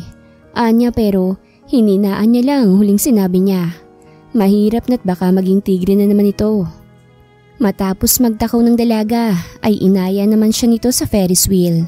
Sa peryahan kasi nila napiling magpunta kahit maaga pa. Wow!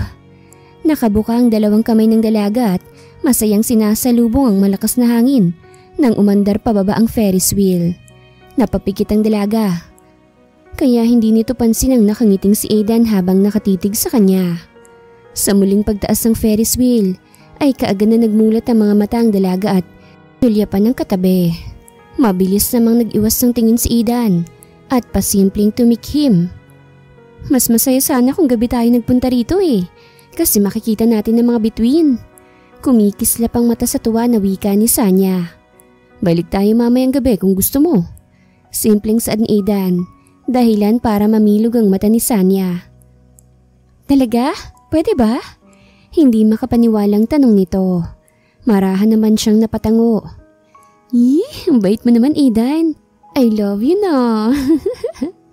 Masiglang saad nito at huli na para ma-realize nitong sinabi. Parehas tuloy silang natahimik.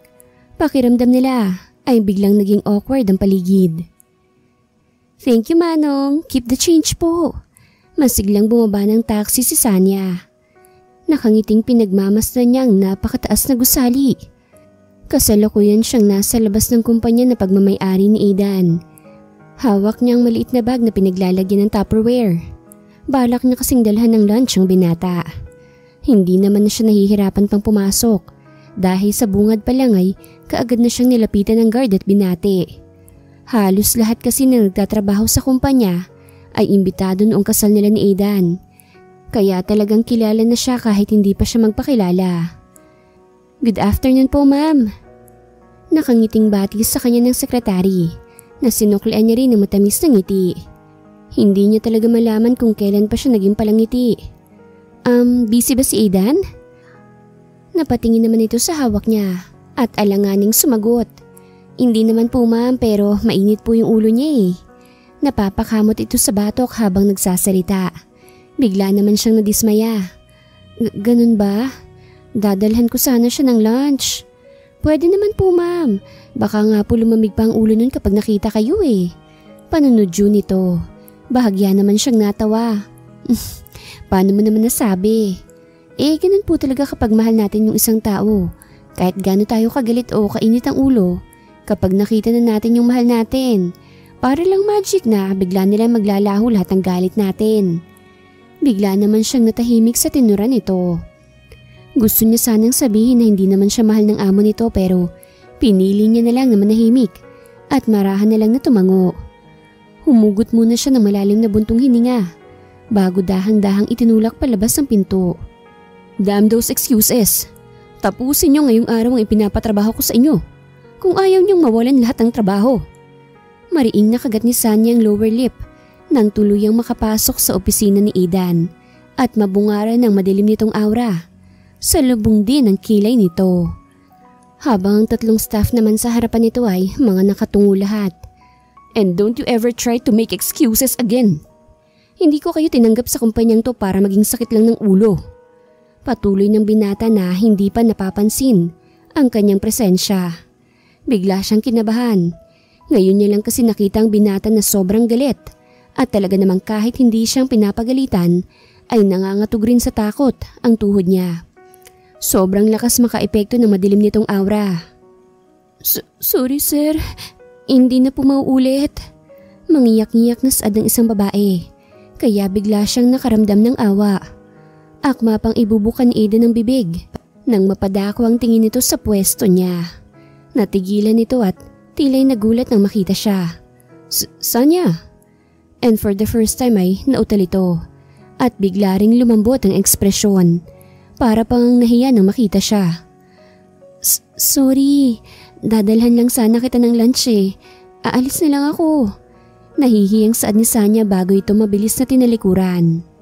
Bigla namang naalarma si Aidan at mabilis na tinawid ang kanilang distansya. "Sino may sabing umalis ka?" Halos mapasinghap si Sanya nang bigla siyang yakapin ng binata mula sa likuran niya at nang maramdaman din niya ang mainit nitong hininga sa kanyang batok. Pinihit siya nitong paharap at kaagad na niyakap ito. Hindi pa siya nakakapag-react nang isubsob naman ito ang mukha sa kanyang balikat. "I need you. Mukhang ikaw lang ang kailangan ko para kumalma." Halos pabulong na wika nito. Ramdam niyang pagkabog ng dibdib. Hindi niya ina-expect na sasabihin yun sa kanya ng binata. Nahihiya namang binalingan niya ang tatlong staff at sinenyasan na lumabas na muna at hindi niya mawari kung bakit bigla na lang niyang naalala yung sinabi ng sekretarya kanina. Kung napakalma niya ang binata, ibig sabihin ba noon, mahal na siya nito? "Ang sarap mo talagang magluto. Talagang hindi ako nagkamali sa pagpili sa'yo." Saad ni Aidan sa pagitan ng pagnguya. Bahagya naman siyang napatawa. "Pangarap ko kasing magkaroon ng sariling restaurant, kaya ngayon pa lang nagpa-practice na talaga ako magluto." "Really?" Humahangang binalingan naman siya nito ng tingin. Marahan naman siyang napatango. "Oo, at mukhang matutupad naman yun. Dahil feeling ko, malaki ang bonus na matatanggap ko sa'yo after nitong kontrata natin." Bigla namang natahimik ang binata. Tila hindi nagustuhan ang sinabi niya. "Mag-iisang buwan pa lang tayo magkasama pero iniisip mo na kagad na matapos ang kontrata." May himig pagtatampo ang tura nito. Siya naman ngayon ang natigilan bago bahagyang natawa. Sorry na, excited lang talaga akong magkaroon ng sariling restaurant. Hindi na umimik ang binata at nag-focus na lang sa kinakain. Kaya naman binalot sila ng katahimikan. Nga pala, grabe ka namang magalit kanina. Para kang mangangain ng buhay. Tumigil sa panguya ang binata at mataman siyang tinitigan. Kahit naman hindi ako galit, nangangain din ako ng buhay. Pil yung wika nito.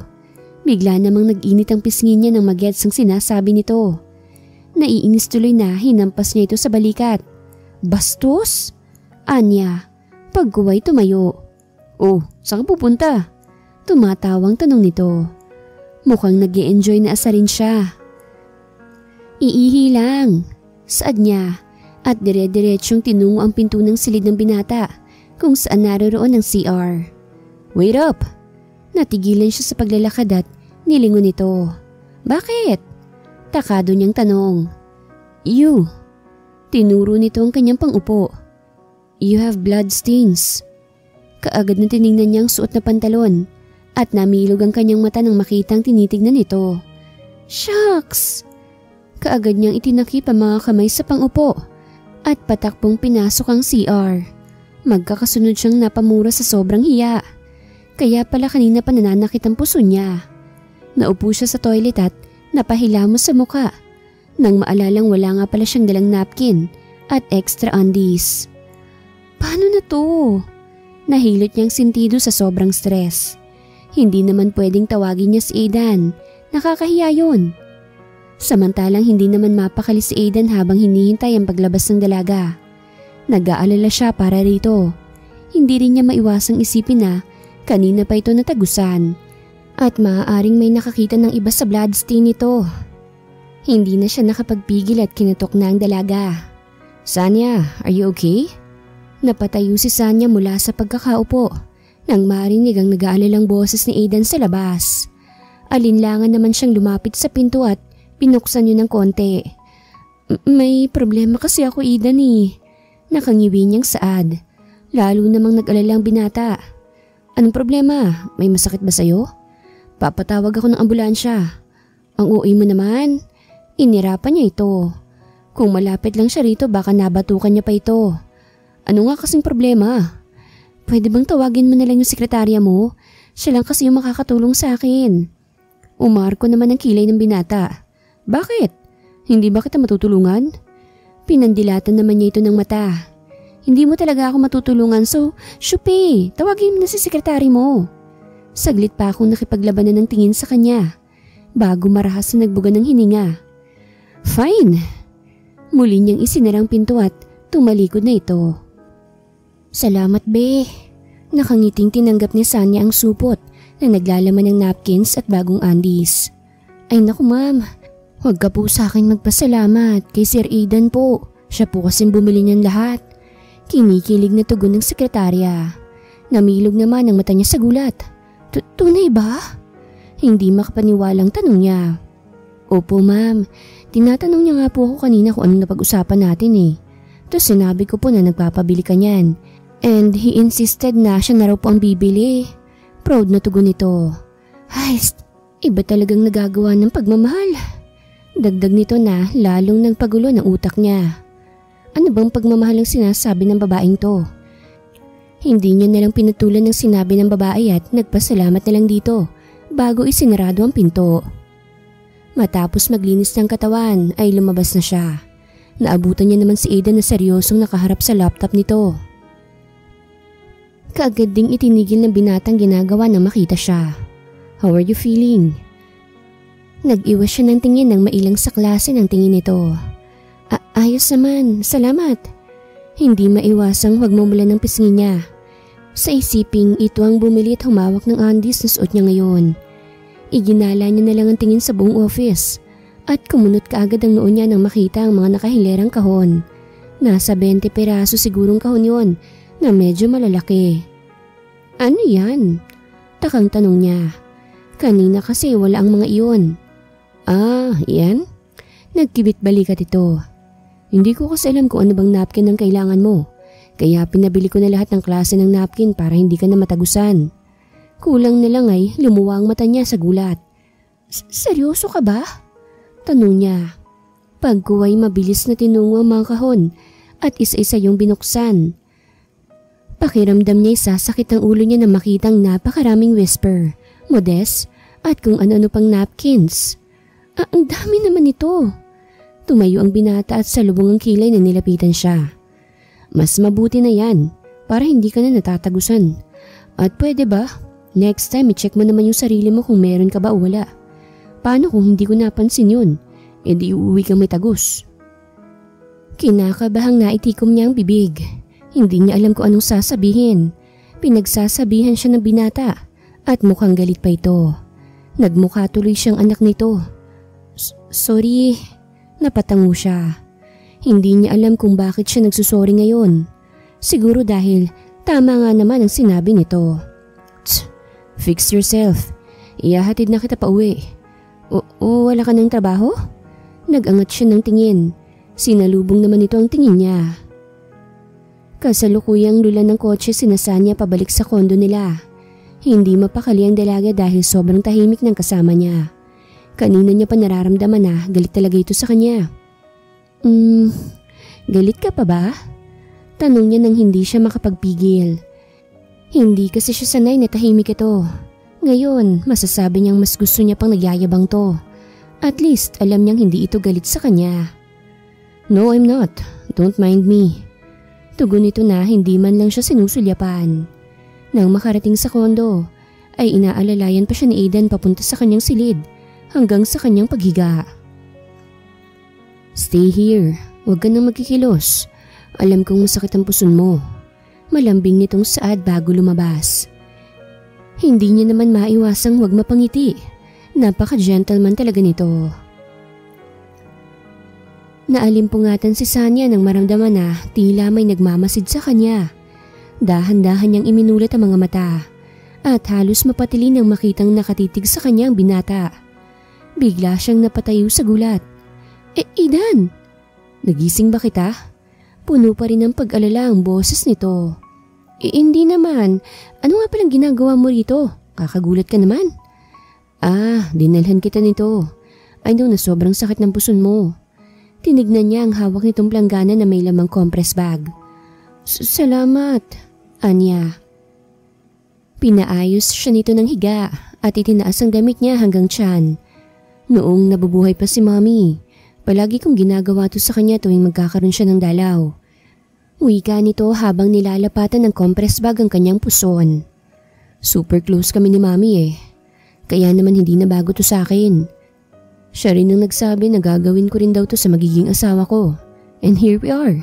Ginagawa ko na ngayon. Bahagya pa itong natawa. Habang siya ay seryoso lang na nakatitig sa binata. Hindi niya namamalayang sa bawat araw na kasama niya ito. Sa bawat araw na nagiging sweet and gentleman ito sa kanya, unti-unti nang nahuhulog ang puso niya. Mariin niyang ipinilig ang ulo sa isipin yun. Hindi niya dapat bigyan ng meaning ang pagiging mabait nito sa kanya. Baka sadyang likas lang na mabait ang binata. Maayos-ayos na ang pakiramdam ni Sanya nang magising kinaumagahan. Nang mapatingin sa orasan ay mabilis na bumaba siya ng kama at lumabas ng silid. Ipagluluto pa niya ng agahan ng asawa. Muntikan na niyang makalimutan na may trabaho pa nga pala ito. Hindi pa siya tuluyang nakakapasok sa kusina nang matigilan siya dahil sa mabangong amoy ng nilulutong pagkain.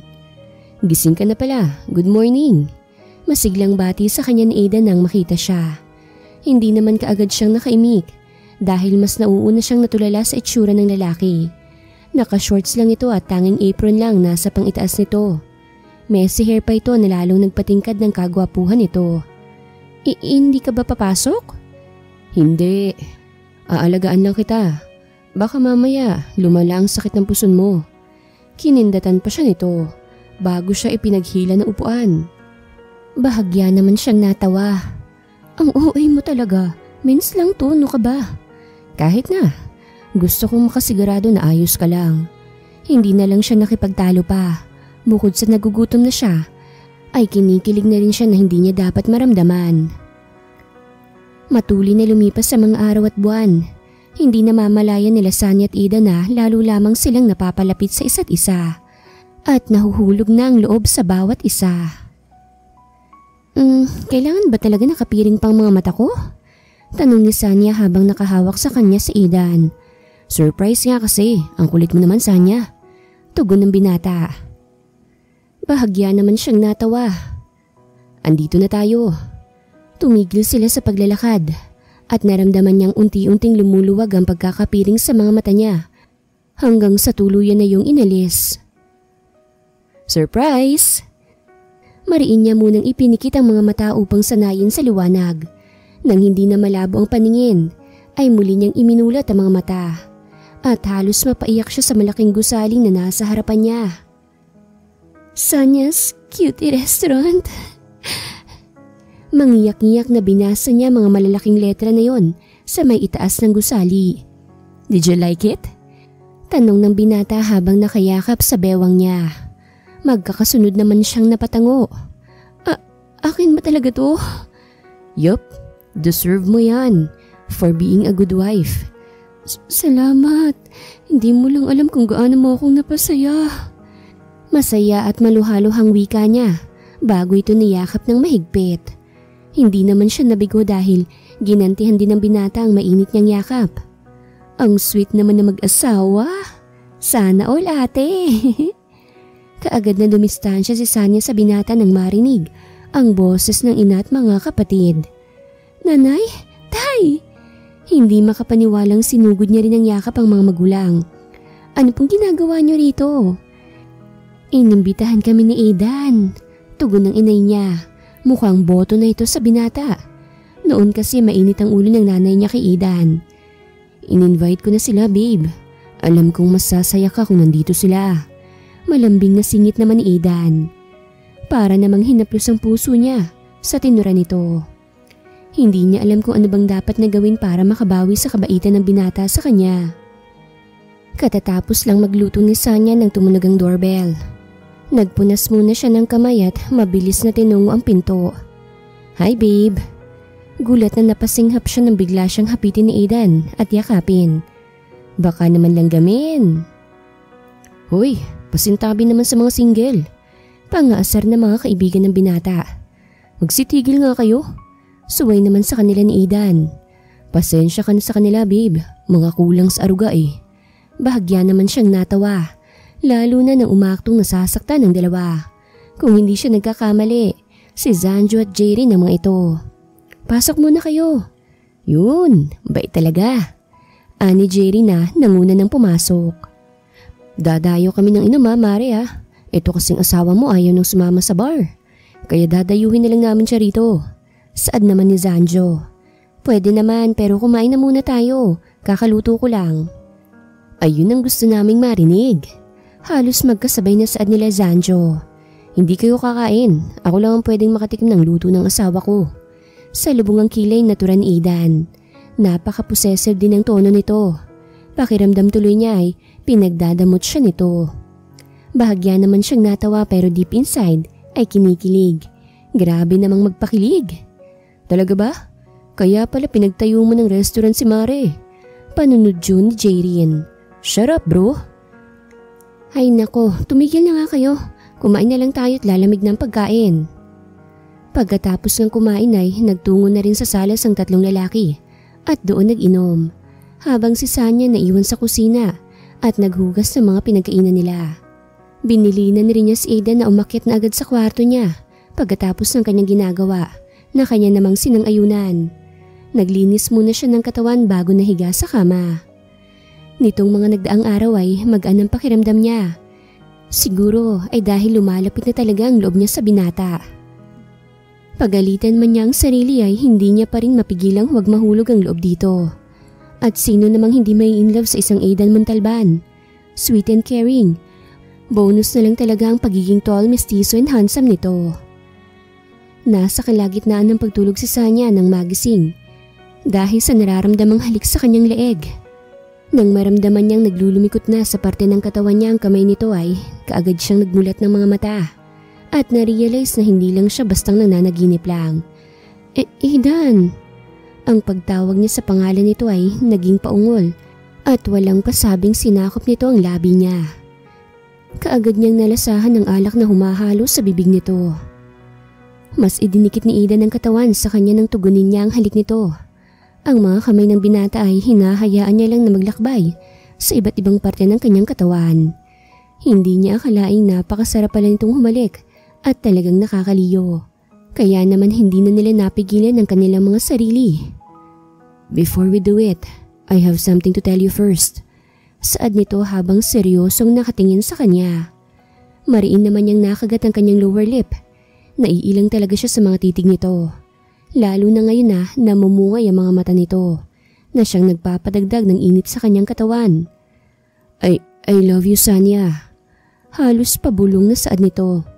Ni hindi siya nito hinintay pang makasagot dahil muli nitong sinakop ang kanyang mga labi.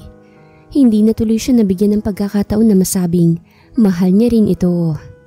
Pero hindi naman yun ang mahalaga ngayon. Ang mahalaga ngayon ay nalalapit na ang pag-iisa ng kanilang mga katawan. "Nagkaka-develop na yung dalawa. Wala ka pa bang gagawin para mapaghiwalay sila?" Bungad kaagad ni Judith sa anak na si Jackson. "May plano ako, Mami. Please naman, huwag na kayong makisali." Tugon niya sa ina. Kailan mo pa gagawin yung lintik na plano mong yan? Hinihintay mo pa bang mabuntis ang babaeng yun? Singhal nito. Ang bobo mo rin talaga eh. Pilit niya namang pinakakalma ang sarili upang hindi mapatulan ng ina. Sobra niya itong mahal. Bukod sa ito na lang ang natitira niyang pamilya, ay ito lang din ang taong nakakaunawa sa kanya. "Mom, pagkatiwalaan mo naman ako."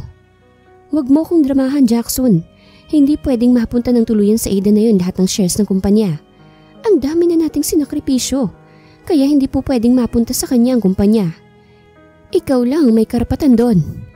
"I know, Mom. Calm down." Nilapitan niya ito at inalalayang makaupo. "Kakalma ako kapag nasigurado ko nang sayo na talaga mapupunta ang kumpanya."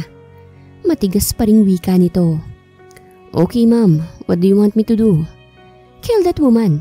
Kung kinakailangan pumatay, gawin mo na. Para lang mawala na sa landas natin ang Sanya na yon." Natigilan at hindi makapaniwalang tinignan niya ang ina. "Why are you looking at me like that? Don't tell me hindi mo kayang gawin yon." Umarko pa ang kilay nito. Mariin naman siyang napailing. "Of course not, Mom." Ginagap niyang kamay ng ina at marahan yung hinalikan. "Gagawin ko po. Basta sa ikakasaya mo, Mami." "Very good, Jackson." Wika nito, pagko ay parang baliw na tumawa. Sobrang mahal ni Jackson ng ina at ayaw nitong madisappoint, kaya gagawin niyang lahat para dito. Kahit pamali na yun at nagmumukha na silang baliw. Kung sa iba, walang magulang na nakakatiis sa kanyang anak, pues si Jackson ay kakaiba dahil hinding-hindi niya kayang tiisin ng ina. Halos magkasabay lang na nagising sila Aidan at Sanya. Kapwa silang nailang nang mapatingin sa isa't isa at ma-realize kung anong namagitan sa kanila ng nakaraang gabi. Maghahanda muna ako ng almusal natin." Naiilang na wika ni Sanya. Akma na sana siyang babangon nang pigilan siya sa braso ni Aidan. "Stay here, please." Malambing na wika nito, dahilan para mas lumambot ang puso niya. Bumalik siya sa pagkakaupo at matapang na sinalubong ang tingin nito. "About what happened last night, I'm not going to say sorry dahil ginusto ko naman yun." Paninimula nito, pagkuway hinaplos ang kanyang pisngi. Marahan naman siyang napapikit nang maramdaman ang init ng palad nito. Bumaba ang mga kamay nito sa kanyang kamay at iyon naman ang hinawakan. At hindi lang dahil sa lasing ako. "Listen to me, Sanya."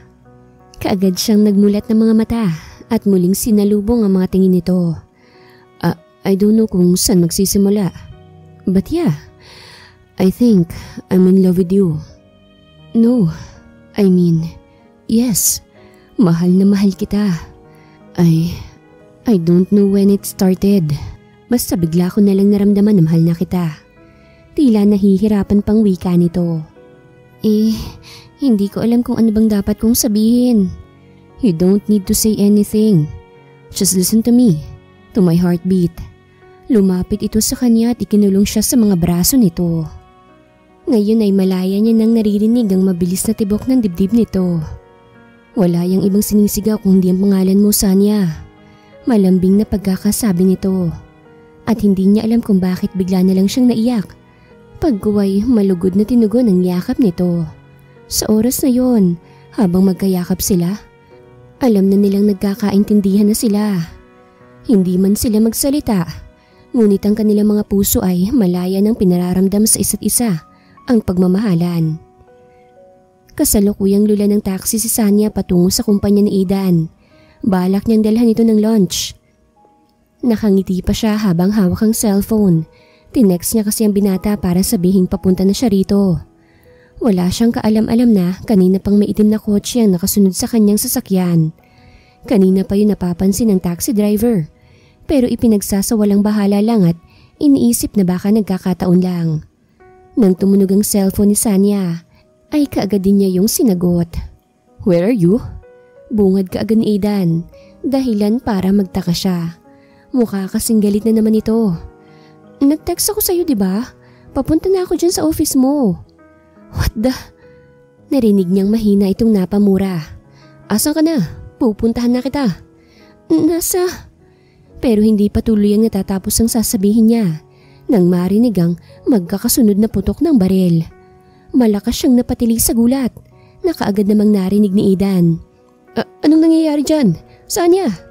Nag-aalalang tanong nito na kasalukuyang naglalakad palabas ng gusali. Kasunod niya si Jackson na nagbigay ng babala. Nagbago kasi ang isip ng lalaki. Oo, at mahal ni Jackson ang ina. Pero hindi pala niya kayang gumawa ng masama. Mapasaya lang ito. "Tatawag na ako ng pulis, Aidan." Anya habang nakasunod ang binata. "Siguraduhin mo lang, Jackson, na walang mangyayari sa asawa ko. Dahil kung hindi ko alam kung ano magagawa ko sa nanay mo." Madilim ang aurang tugon ni Aidan. Malalaki ang hakbang nila na tinutungo ang parking lot. Nauunawaan naman niya ang galit na pinaguhugutan nito at hindi niya ito masisisi. "Mahal ko ang mami ko, Aidan. Kaya sana kung maaari, huwag siyang masaktan dito." Pakiusap niya. Saglit na tumigil si Aidan at mariin siyang tinitigan. "Ipagdasal mo muna na walang mangyayaring masama sa asawa ko." Mahina ngunit mariin itong saad bago siya tuluyang tinalikuran. Naiwan naman siyang natitigilan. Nang makahuma sa nangyari ay kaagad niyang tinawagan ng mga pulis. Maraming tauhan si Aidan, alam niya yon. Kaya hinihiling niya na sana maunang dumating ang mga pulis kesa sa mga tauhan nito para may posibilidad na maging ligtas pa ang kanyang ina. "Bitiwan niyo ako! Ano ba?" Kanina pang nagpupumigla si Sanya mula sa pagkakahawak sa kanya ng nakamaskarang lalaki. Pero lalo lang nitong hinihigpitan ng kapit sa kanya. Kung sa ibang pagkakataon ay kaya niya itong labanan, pero hindi ngayon. Sobra siyang nagulat sa mga nangyari. Idagdag pang nakita niya ang taxi driver na duguan. Sa tingin niya ay tinamaan ito ng bala. "Ang ingay mo, babae! Paano ka bang nagustuhan ni Aidan?" Halos namilog ang mga mata niya nang makita ang stepmother ni Aidan na nakatayo sa hindi kalayuan sa pwesto niya. Anong ibig sabihin nito? Ang bobo naman. Galit na saad nito. Pagkuway tumawa na para bang isang baliw. "Tandaan mo ang lugar na to, Sanya. Dahil dito kita papatayin." Kinilabutan siya nang marinig ang sinabi nito. Lihim naman niyang pinagmamasan ng paligid. Tingin niya ay nasa gitna sila ng tahimik na gubat. Maraming puno sa paligid at walang ibang tao kung hindi sila lang. "Gusto mo bang malaman kung bakit?" Parang baliw na tanong nito habang nilalaro ng kamay ang barel. "Dahil hadlang ka sa mga plano ko. Kailangan mong mamatay para hindi mapunta kay Aidan ang kumpanya. Dahil para sa akin lang ang kumpanyang yon. Kahit patayin mo ako, hindi yun mapupunta sa'yo. Hindi naman yun para sa'yo eh." Singhal niya rito. Kaagad namang nanlisik ang mata ng matanda. Mabilis siya nitong nilapitan at malakas na sinampal. "Bastos ka?" Mahina naman siyang napaaray pero hindi niya ipinahalata. Sa halipay, nilabanan niya pa ang tingin nito. Hindi siya pinalaki ng magulang niya para maging talunan lang. "Matapang ka, ha?" Gigil na tanong ng matanda bago binalingan ng tingin ng dalawang tauhan. "Maganda siya, hindi ba?" Pagsaluhan niyo na muna bago niyo i-dispatcha. Nanlilisik ang mga mata niya sa tinura ng matanda. Subukan niyong lumapit. Magkakasunod siyang napailing nang lapitan siya ng dalawang lalaki at hinagod ng tingin ng kabuuan niya. Sige, pagsawaan niyo siya, boys. Humalakhak na saad ng matanda bago sila tinalikuran. Nang sulyapan niya ito, ay nakasandalang ito sa kotse at nakangising nakatingin sa kanya. Kaya naman ang gigigil na inirapan niya ito. Sinisigurado niyang makakatikim ito ng sampal sa kanya.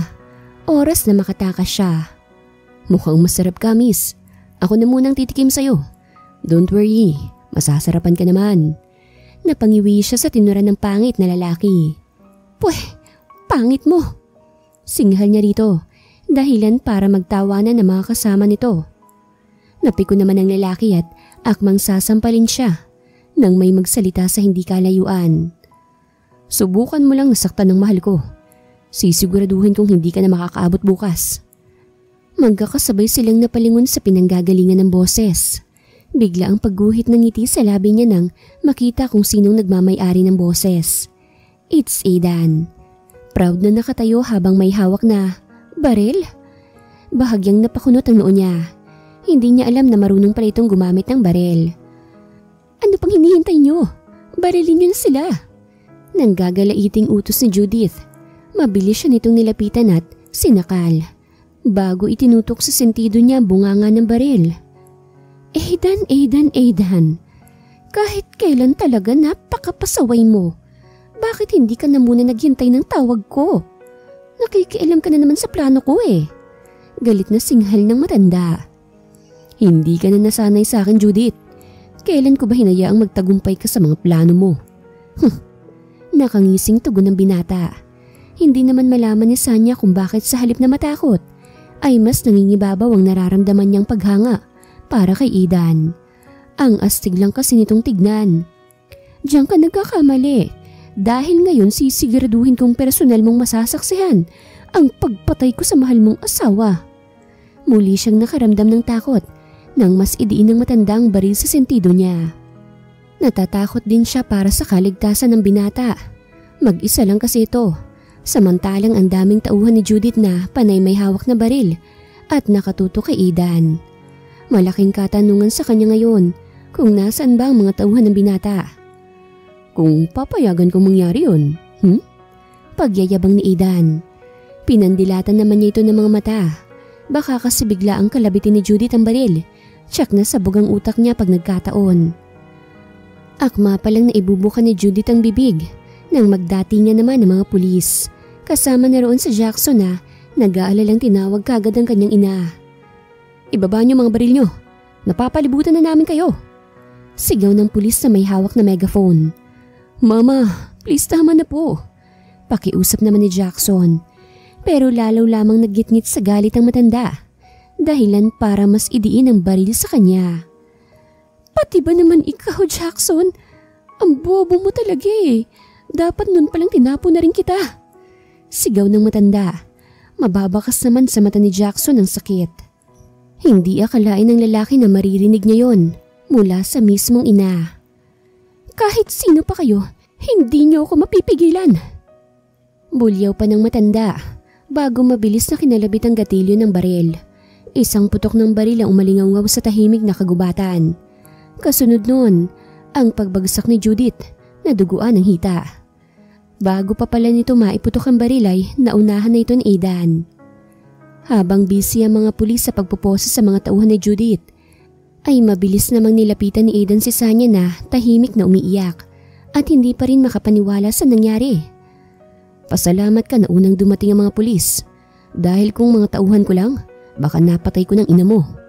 Tura ni Aidan kay Jackson bago tuluyang lapitan ng babae. Nahihiya namang napatungo si Jackson. Wala siyang mukhang maihaharap dito, lalo na at sama nito na itinuring na nga siyang totoong anak. Tapos na, babe. Malambing na wika ni Aidan nang lapitan si Sanya. Aidan. Mas lalong naiyak si Sanya nang yakapin siya ng binata. Akala niya talaga'y katapusan niya na kanina. Akala ko. Hindi niya halos magawang ibukang bibig dahil sa sobrang pag-iyak. Shh! Tapos na. Wala nang mananakit pa sa'yo. Marahang hinaplos nito ang likod niya. Habang magkayakap ang dalawa, wala silang kamalay-malay na mabilis na naagaw ni Judith ang baril sa isang pulis. Pagkuway, kaagad iyon itinutok sa binata. Sasaya lang ako kapag namatay ka na, Aidan! Sigaw ng matanda bago ipinutok ang baril. Dahil sa sobrang bilis ng pangyayari ay hindi kaagad nakaiwas sila Aidan, dahilan para tamaan siya ng diretso sa likod. 3 pulis naman ang nagpaputok sa matanda, dahilan para ito ay bumulagta sa sahig. Aidan! Pakiramdam ni Sanya ay tumigil ang pag-ikot ng mundo nang tumumba sa damuhan ng binata. Kaagad niya itong nilapitan at inihiga sa hita niya. Aidan! Please! Aidan! Shh! I'll be okay. Don't cry, please. Please lang to. Nagawa pa nitong haplusin ang pisngi niya kahit nahihirapan na itong magsalita. Mariin naman siyang napailing. Hindi na ako iiyak. Basta ipangako mo na hindi mo ako iiwanan. Hindi kita iiwan. Mahal kita sa kanya. Nahihirapan man ay nagawa pa siya nitong nginitian bago ito nawala ng malay. Lalo naman siyang binundol ng kaba. Ma'am, kami na pong bahala kay Sir Aidan. 3 pulis ang lumapit sa kanya. Ang isa, inalalayan siyang makasakay sa ambulansya. Ang 2 naman ay binuhat si Aidan pasakay sa ambulance. Matuloy na lumipas ang mga araw, pero pakiramdam ni Sanya ay napakabagal ng oras at araw para sa kanya. Araw-araw, wala siyang ibang hiniling kung hindi ang sana ay magising na si Aidan. Namimiss niya ito, ang pagiging malambing nito at pag-aalaga sa kanya. Ilang linggo na nga bang lumipas? 1, 2, pero ni isang beses, hindi man lang gumigising ang binata. Pero sa mga araw na lumipas, ay nagawa niyang ipagtapat sa magulang niyang totoo. At tulad nga ng inaasahan ay nagalit ang mga ito sa kanya. Pero ipinagpapasalamat niya na hindi naman yun nagtagal. Sa halip ay nagsorry pa nga ang mga ito dahil nagawa niya ang bagay na yun para magkapera sila. Maraming magandang naidulot ang pagpapanggap nila ni Aidan. Mas naging malapit siya sa kanyang mga magulang, lalo na sa kanyang mga kapatid. At mas lalo niyang minahal ang sarili, dahil na rin siguro sa pagmamahal na ipinaparamdam sa kanya ng binata. Ni minsan, hindi nito ipinaramdam sa kanya ang agwat ng kanilang buhay. Wala itong ginawa para masaktan siya. Kaya sobra siyang nagpapasalamat sa Panginoon at sa kanya ibinigay ang lalaking pangarap ng kababaihan. Kaya hinihiling niya na sana magkamalay na ito para siya naman ang magpaparamdam ng kanyang pagmamahal para dito. Samantalang tuluyan ang binawian ng buhay si Judith at kasalukuyang nasa mental si Jackson. Hindi na kayanan ng lalaki ang pagkawala ng ina nito, pati na rin ang sobrang lungkot. Naaawa siya para kay Jackson dahil kung tutuusin, napakabait na anak nito. Actually, maging sa kanya ay mabait din ito. Kaya never siyang nagtanim ng galit dito. Pero ganun nga siguro talagang tadhana.